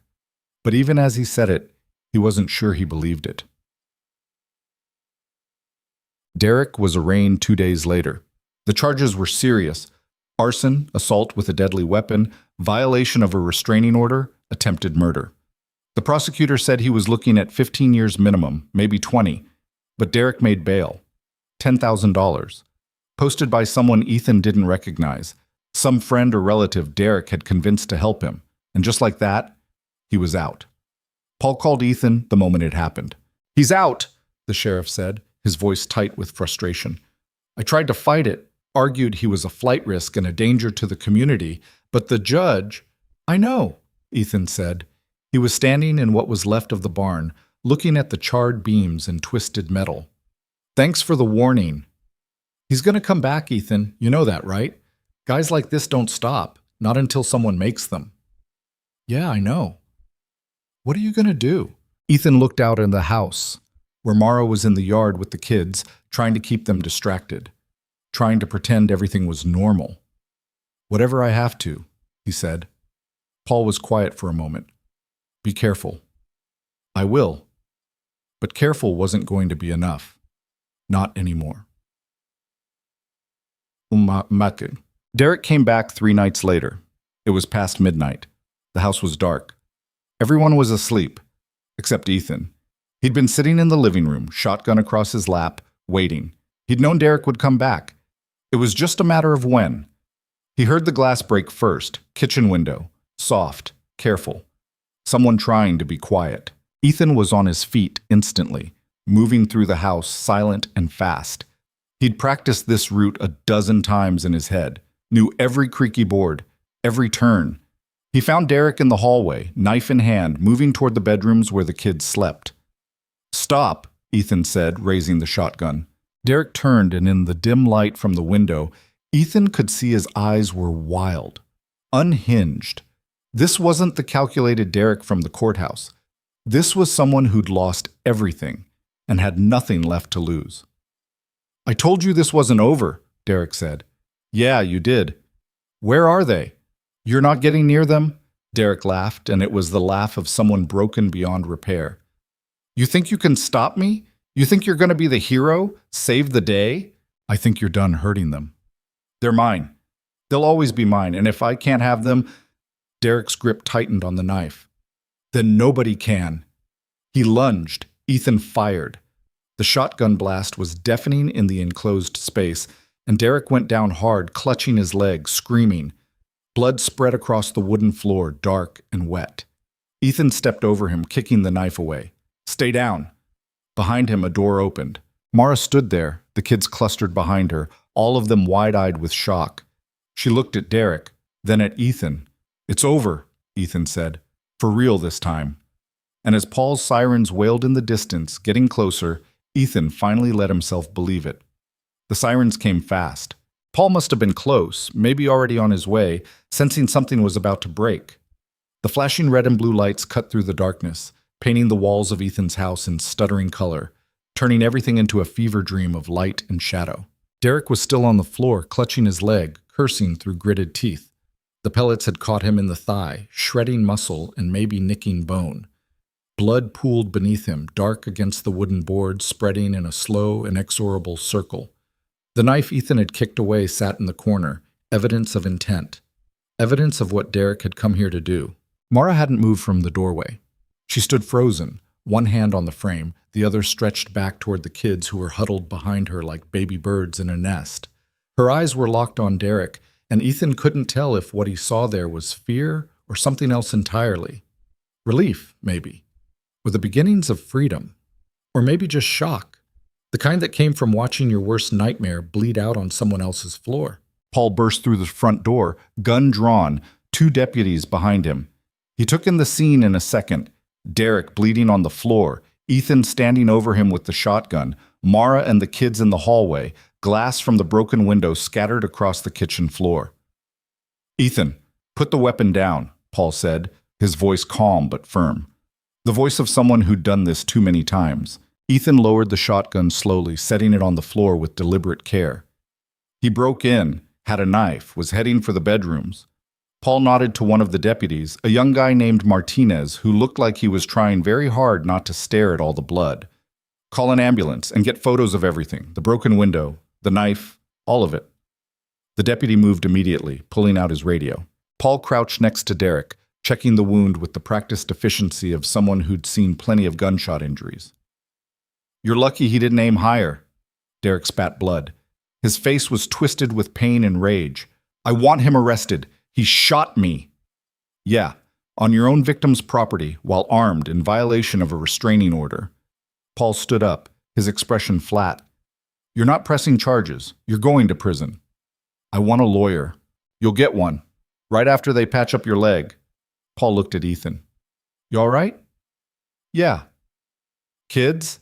Ethan glanced at Mara, who nodded shakily. They're okay. Good. Paul gestured to the second deputy, an older woman named Hayes who'd been with the department for 20 years. Get statements from everyone. I want this documented 6 ways to Sunday. The next 2 hours were a blur of organized chaos. Paramedics arrived and loaded Derek onto a stretcher, still cursing and threatening lawsuits between groans of pain. Paul and his deputies photographed every inch of the house, the broken window, the knife, the blood trail, the shotgun, the shell casing. They measured distances and took statements and documented everything with the kind of thoroughness that spoke to how bad this could have gone. Ethan gave his statement 3 separate times, making sure every detail was locked in. Where he'd been sitting, what he'd heard, how Derek had been moving toward the bedrooms, the knife, the threat, the moment he'd pulled the trigger. Mara gave hers too, her voice steady despite the tremor in her hands. She told them everything, the years of abuse, the threats, the restraining order Derek had violated, the terror her children had lived with. How she'd woken to the sound of breaking glass. How she'd come out to find Ethan standing over Derek. How she'd known, in that moment, that it was finally over. The kids stayed together in the living room, wrapped in blankets, silent and wide-eyed. Lily held Ben in her lap, stroking his hair with the automatic gentleness of someone who'd been doing it for years.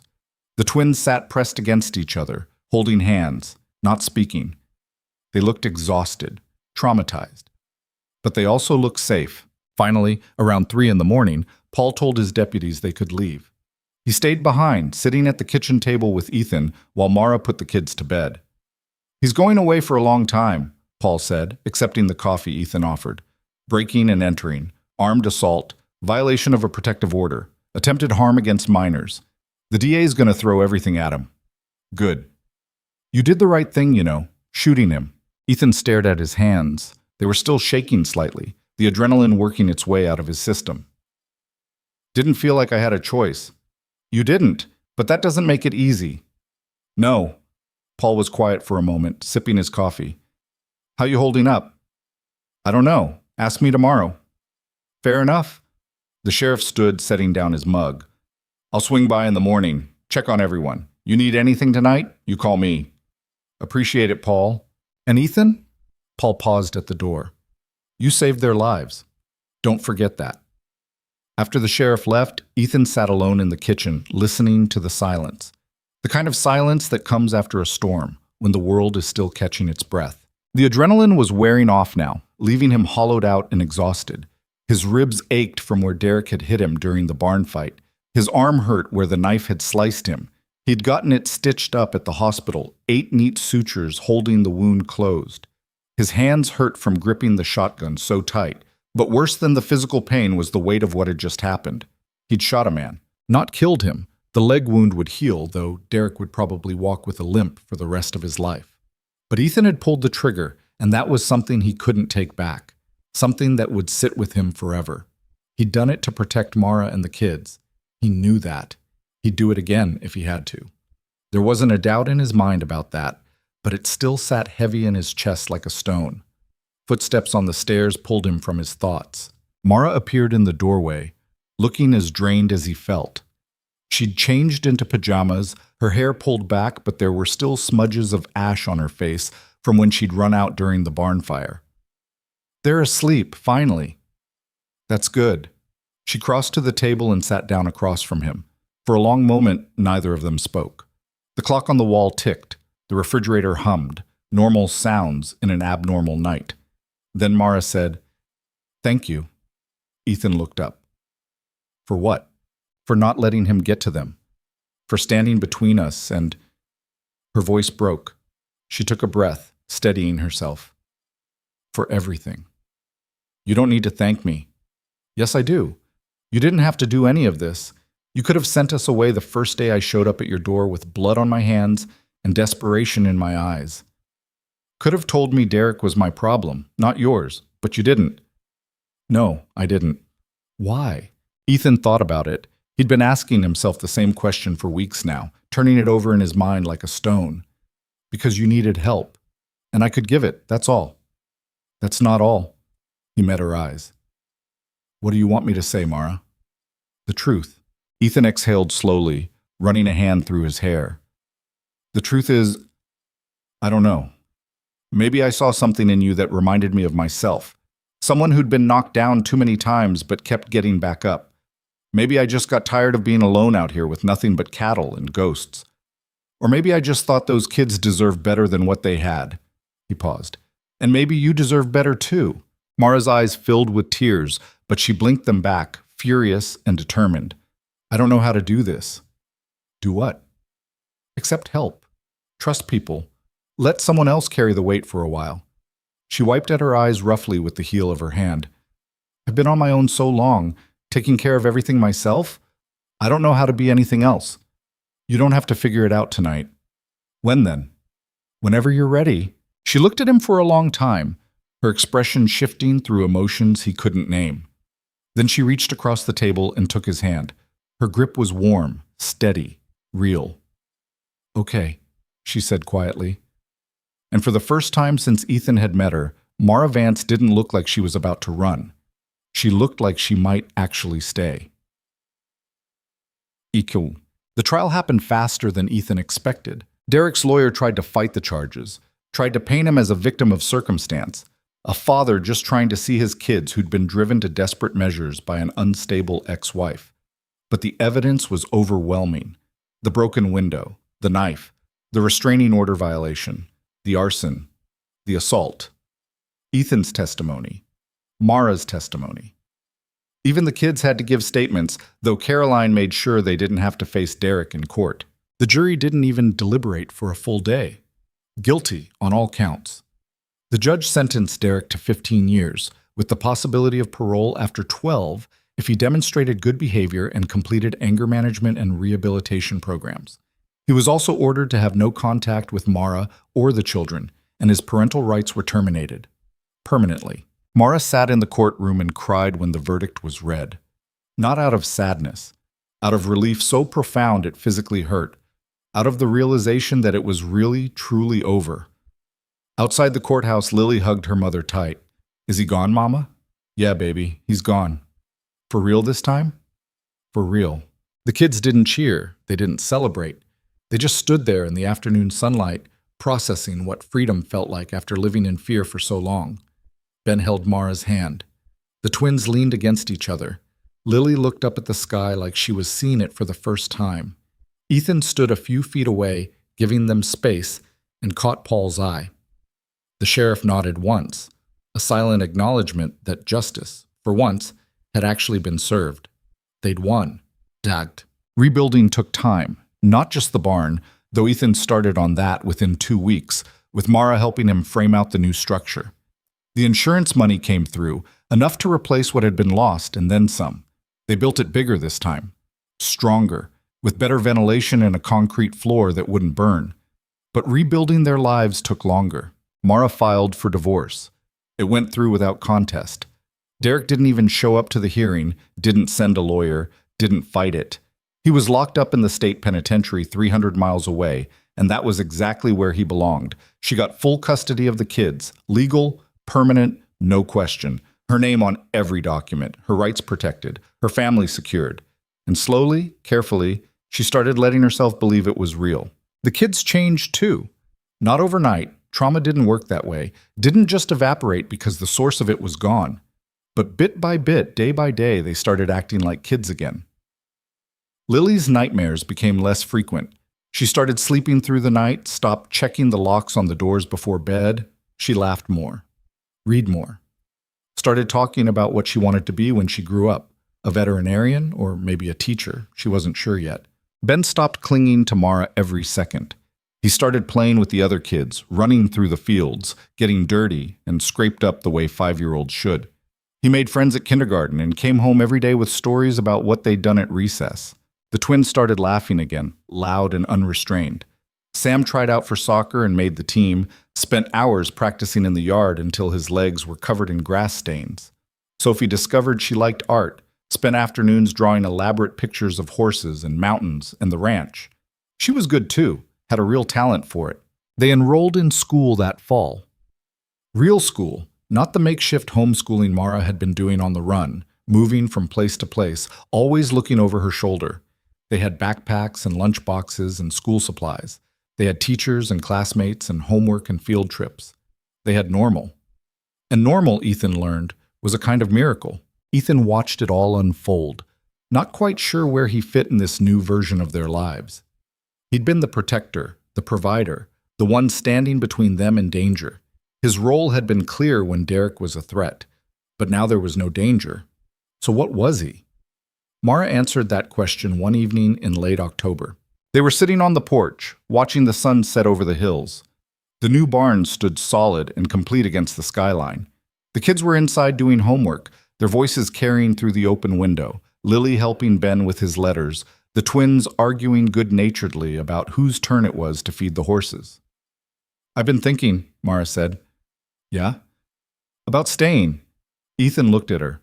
"You've been staying? I mean permanently. Not just until we figure things out or until the next crisis hits. Actually staying. Making this our home." "Here?" "If that's okay with you." Ethan's chest tightened. "Mara, I know it's a lot to ask, and I know we've already taken up so much of your space and your time and your life, but the kids love it here. They're happy here. They feel safe here." She paused, looking out at the hills. "And I love it here too.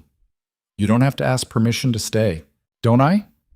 "No, this is your home as much as it is mine." Mara smiled, small and uncertain.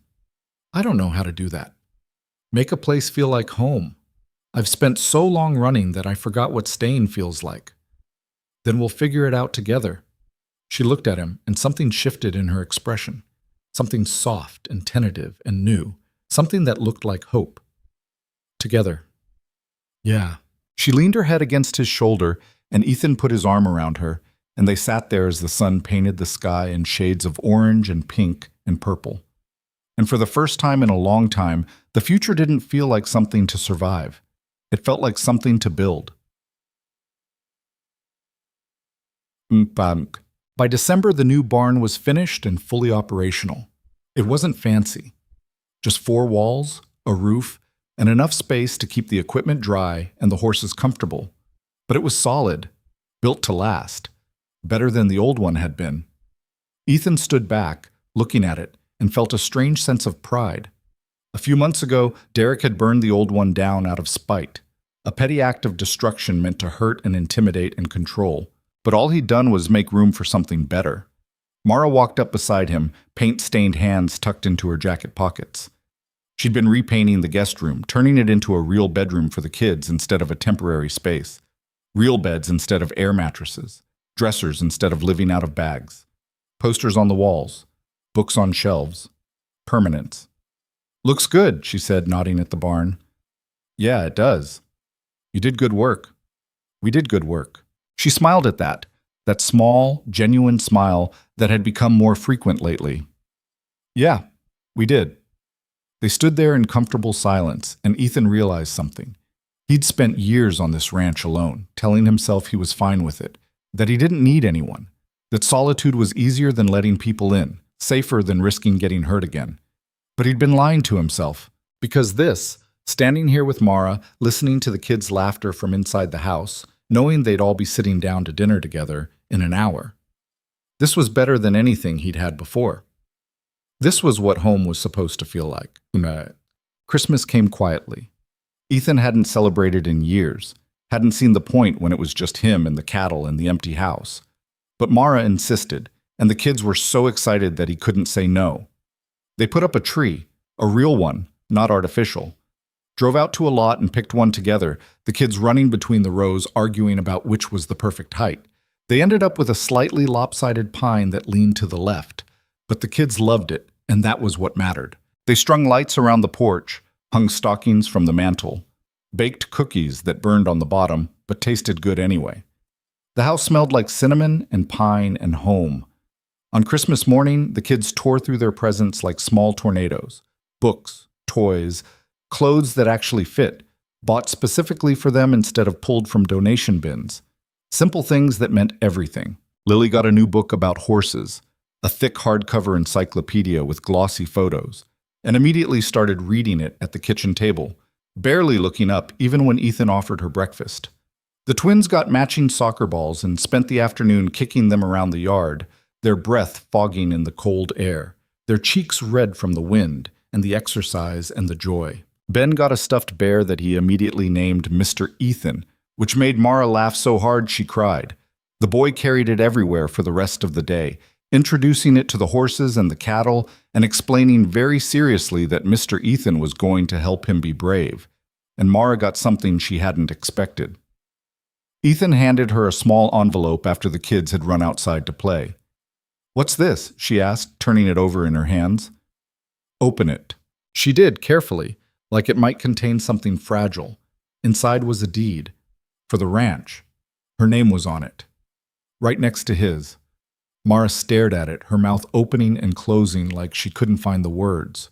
Her hands started shaking. "I had it drawn up last week," Ethan said. "This place is as much yours as it is mine. Felt like the paperwork should reflect that." "Ethan, I can't." "You can, and you should." Tears spilled down her cheeks. "Why are you doing this?" "Because you're not a guest here, Mara. You're not temporary. You're family." She looked at him, and the weight of everything they'd been through, all the fear, the danger, the uncertainty, the violence, seemed to lift just a little. "Family," she repeated, tasting the word. "Yeah."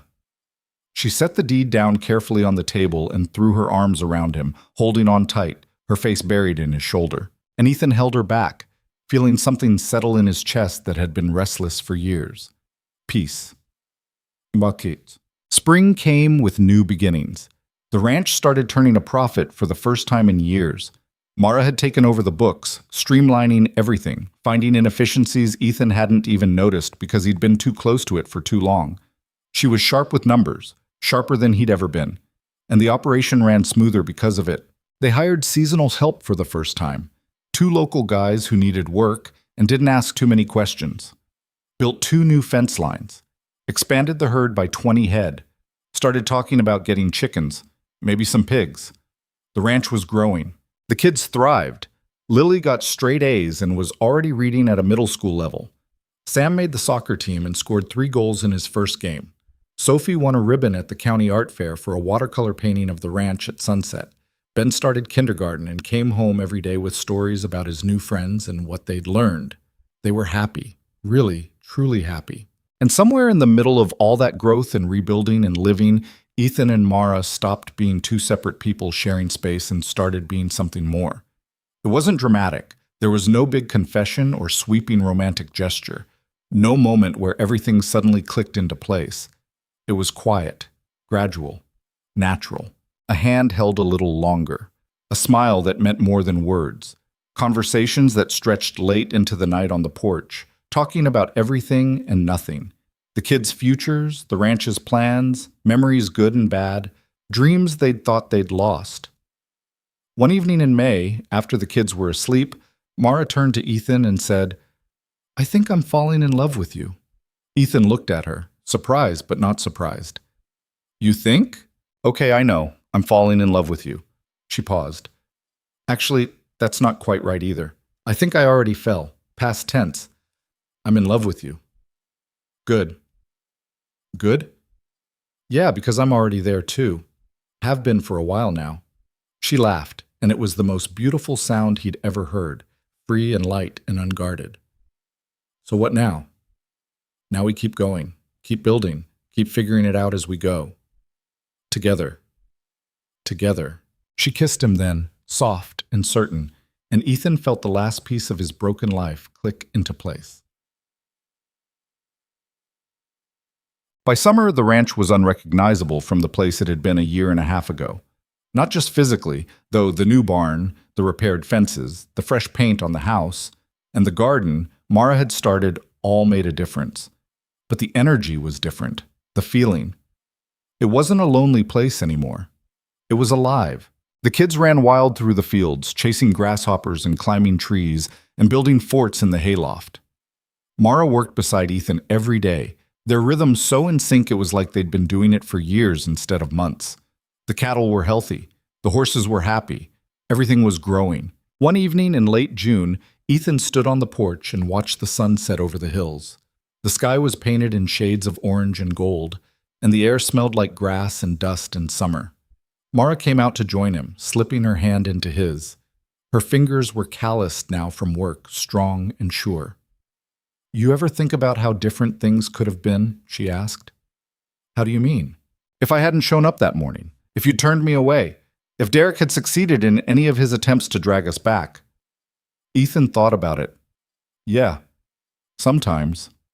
And I'm glad you showed up. I'm glad I didn't turn you away. I'm glad we fought." Mara leaned her head against his shoulder. "Me too." They stood there in comfortable silence, watching the light fade, and Ethan thought about everything they'd been through. The fear, the danger, the moments when it felt like everything was going to fall apart. But they'd made it. Not because it was easy, not because everything had gone according to plan, but because they'd chosen to keep fighting, to keep standing, to refuse to let fear win. And in the end, that was what mattered. Not the scars they carried, not the mistakes they'd made, but the fact that they'd survived. And more than that, they'd built something worth surviving for. A year and a half after Mara first knocked on Ethan's door with blood on her hands and desperation in her eyes, they stood in front of a small gathering of friends and neighbors and made it official. No big ceremony, no fancy venue, no hundreds of guests or elaborate decorations or any of the trappings that were supposed to make a wedding meaningful. Just the two of them, the kids, Paul in his dress uniform, Margaret from the general store, Caroline the lawyer who'd fought for them in court, and a handful of people who'd watched them rebuild their lives from the ground up. The officiant was a retired judge who'd presided over Mara's custody hearing, a woman named Ellen Martinez, who smiled warmly as she pronounced them husband and wife. The kids cheered, loud and genuine. Paul clapped Ethan on the shoulder. "About damn time." Ethan laughed. "Yeah, it was." Mara looked radiant in a simple white dress. Nothing elaborate, nothing expensive, just clean lines and honest beauty. Her hair was down, flowing over her shoulders. Her smile was brighter than he'd ever seen it. When they kissed, the kids made exaggerated gagging sounds, and everyone laughed, and it was perfect. Not because it was flawless, not because everything had been easy, but because it was real, and real was all they'd ever needed. That night, after the kids were asleep and the guests had gone home and the house was quiet again, Ethan and Mara sat on the porch one last time as an old married couple instead of two people figuring things out. "You think we're going to be okay?" Mara asked. "I know we are." "How can you be so sure?" Ethan looked at her. "Because we've already survived the worst. Everything else is just details." Mara smiled. "You always know what to say?" "Not always, but I'm working on it." She leaned against him and they sat in the quiet, listening to the crickets and the distant sound of the cattle settling in for the night. The stars were coming out, scattered across the sky like someone had spilled diamonds. "You know what the best part is?" Mara said after a while. "What's that?" "We didn't just survive. We actually got to live." And Ethan realized she was right. For so long, survival had been enough, just getting through the day, just making it to tomorrow, just staying one step ahead of whatever was chasing you. But somewhere along the way, they'd stopped just surviving. They'd started living, building, growing, loving, creating something that fear couldn't touch and violence couldn't destroy. And that, Ethan thought, was the real victory.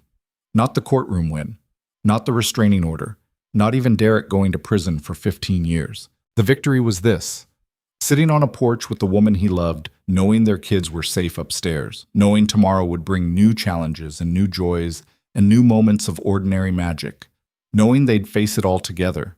Because that's what family did.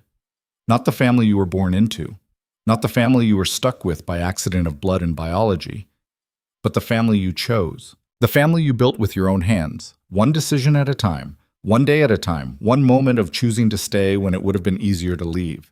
And as the stars came out over the Montana hills and the night settled around them like a blanket, Ethan Ward realized something he'd never quite believed before. Home wasn't a place, it was people, and he'd finally found his. The story of Mara Vance and Ethan Ward wasn't a fairy tale.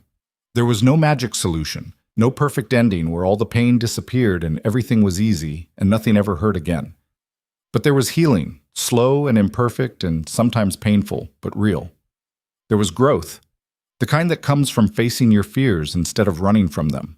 There was love that came not from romance novels or movies, but from standing beside someone when it would have been easier to walk away, from choosing them every day, from building something together brick by brick. There was the quiet triumph of a woman who'd spent years running finally learning to stand still, to plant roots, to believe she deserved good things, and a man who'd spent years alone finally learning to let people in, to trust again, to build something bigger than himself. There were 4 kids who learned that family wasn't about blood or obligation or ownership. It was about protection, about choosing to stay when things got hard, about building something together that was stronger than anything you could build alone. That's the real lesson, if there is one. Not that love conquers all, not that good always wins, not that justice is guaranteed or that abusers always get what they deserve, but that survival is a choice you make every single day. And when you choose it with the right people, when you find your people, the ones who'll stand with you when everything's falling apart, survival becomes something more. It becomes life. Real, messy, imperfect, full of moments that aren't Instagram-worthy or movie-ready, just quietly meaningful in ways that matter more. The first time Ben rode a horse by himself, his face split in a grin so wide it looked like it might break. The way Lily started leaving books around the house for Ethan to read, her way of sharing the things she loved. Sam teaching Sophie how to juggle a soccer ball, both of them falling over laughing when it hit her in the face. Mara humming while she cooked dinner, something Ethan learned she only did when she felt safe. The weight of her hand in his while they watched the sunset. The sound of the kids arguing about whose turn it was to feed the chickens they'd eventually gotten. These were the moments that mattered. The small, ordinary, everyday moments that added up to a life worth living. And as the months turned into years, as the kids grew and the ranch prospered and Mara's nightmares faded to occasional instead of nightly, Ethan understood something fundamental. Healing wasn't a destination. It wasn't something you achieved and then checked off a list. It was a process, ongoing, sometimes 2 steps forward and 1 step back. There were still hard days, days when Mara got triggered by something, a raised voice, a door slamming, the wrong cologne on a stranger in the grocery store, and had to work through the panic. Days when the kids had setbacks, when old fears resurfaced. But there were more good days than bad now, and the gap kept widening. Lily grew into a confident young woman who decided she did want to be a veterinarian after all. Started volunteering at the local clinic, gentle and sure with animals in a way that made Ethan's chest tight with pride. The twins found their own paths, Sam with his soccer, eventually earning a scholarship to college, Sophie with her art, selling pieces at local fairs and saving for art school. Ben, the baby, grew up stubborn and brave, no longer afraid of shadows or loud noises, just a kid with a good heart and his mother's resilience. And Mara bloomed. That was the only word for it. She took classes at the community college, got her GED, then started working toward a degree in accounting.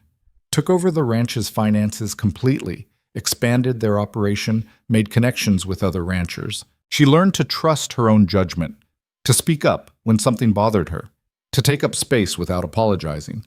She learned that she was more than what Derek had tried to make her, more than a victim or a survivor or someone to be pitied. She was strong, capable, worthy. And she was loved. Not because she was perfect, she wasn't, and neither was Ethan, but because she was real, because she showed up every day and did the work, because she chose this life and these people and kept choosing them. That was the thing about love, Ethan learned. The real kind, not the fairy tale kind. It wasn't about grand gestures or perfect moments. It was about choosing someone on the hard days, the boring days, the days when they were annoying or difficult or hurting and taking it out on you. It was about building something together that could weather storms. And their love did weather storms. Literal ones. Montana wasn't kind to the unprepared, and metaphorical ones. Money got tight sometimes. They fought about stupid things. Whose turn it was to do dishes, whether they could afford to expand the herd, how to handle it when Ben got suspended for punching a kid who'd made fun of his family. But they worked through it, together. That was the word that mattered most. Together. Bush. 5 years after that first morning when Mara knocked on his door, Ethan stood in the same spot on the porch and watched his family. Mara was in the garden she'd expanded every year, pulling weeds and humming. Lily was helping her, home from college for the summer. The twins were in the yard with Ben, teaching him that juggling trick they'd perfected years ago. The ranch was thriving, the family was whole, and Ethan was happy. Not the kind of happiness that came from everything being perfect, the kind that came from knowing you'd built something worth protecting, something real and messy, and yours. He thought about that first day sometimes, about the woman who'd shown up with blood on her hands and fear in her eyes, asking only for work and promising only that she wouldn't steal. She'd stolen something after all, his heart, his solitude, his carefully constructed walls, and in return, she'd given him everything, a purpose, a family, a life that meant something beyond just existing. That was the real story, not about a woman being saved by a man, not about a hero swooping in to rescue the damsel in distress, but about two broken people who found each other and decided to try being whole together, about 4 kids who learned what safety felt like and grew into remarkable humans because of it, about a ranch in Montana that became more than property or land or business. It became a home. And home, Ethan had learned, wasn't about the place. It was about the people in it, the ones who chose you and kept choosing you, the ones who saw your worst and stayed anyway, the ones who built with you and dreamed with you and fought beside you when the world tried to tear it all down. That was family. That was love. That was everything that mattered. As the sun set over the hills and Mara looked up from her garden and smiled at him, that smile that still made his chest tight after all these years, Ethan smiled back and thought, yeah, this is enough. This is everything. This is home.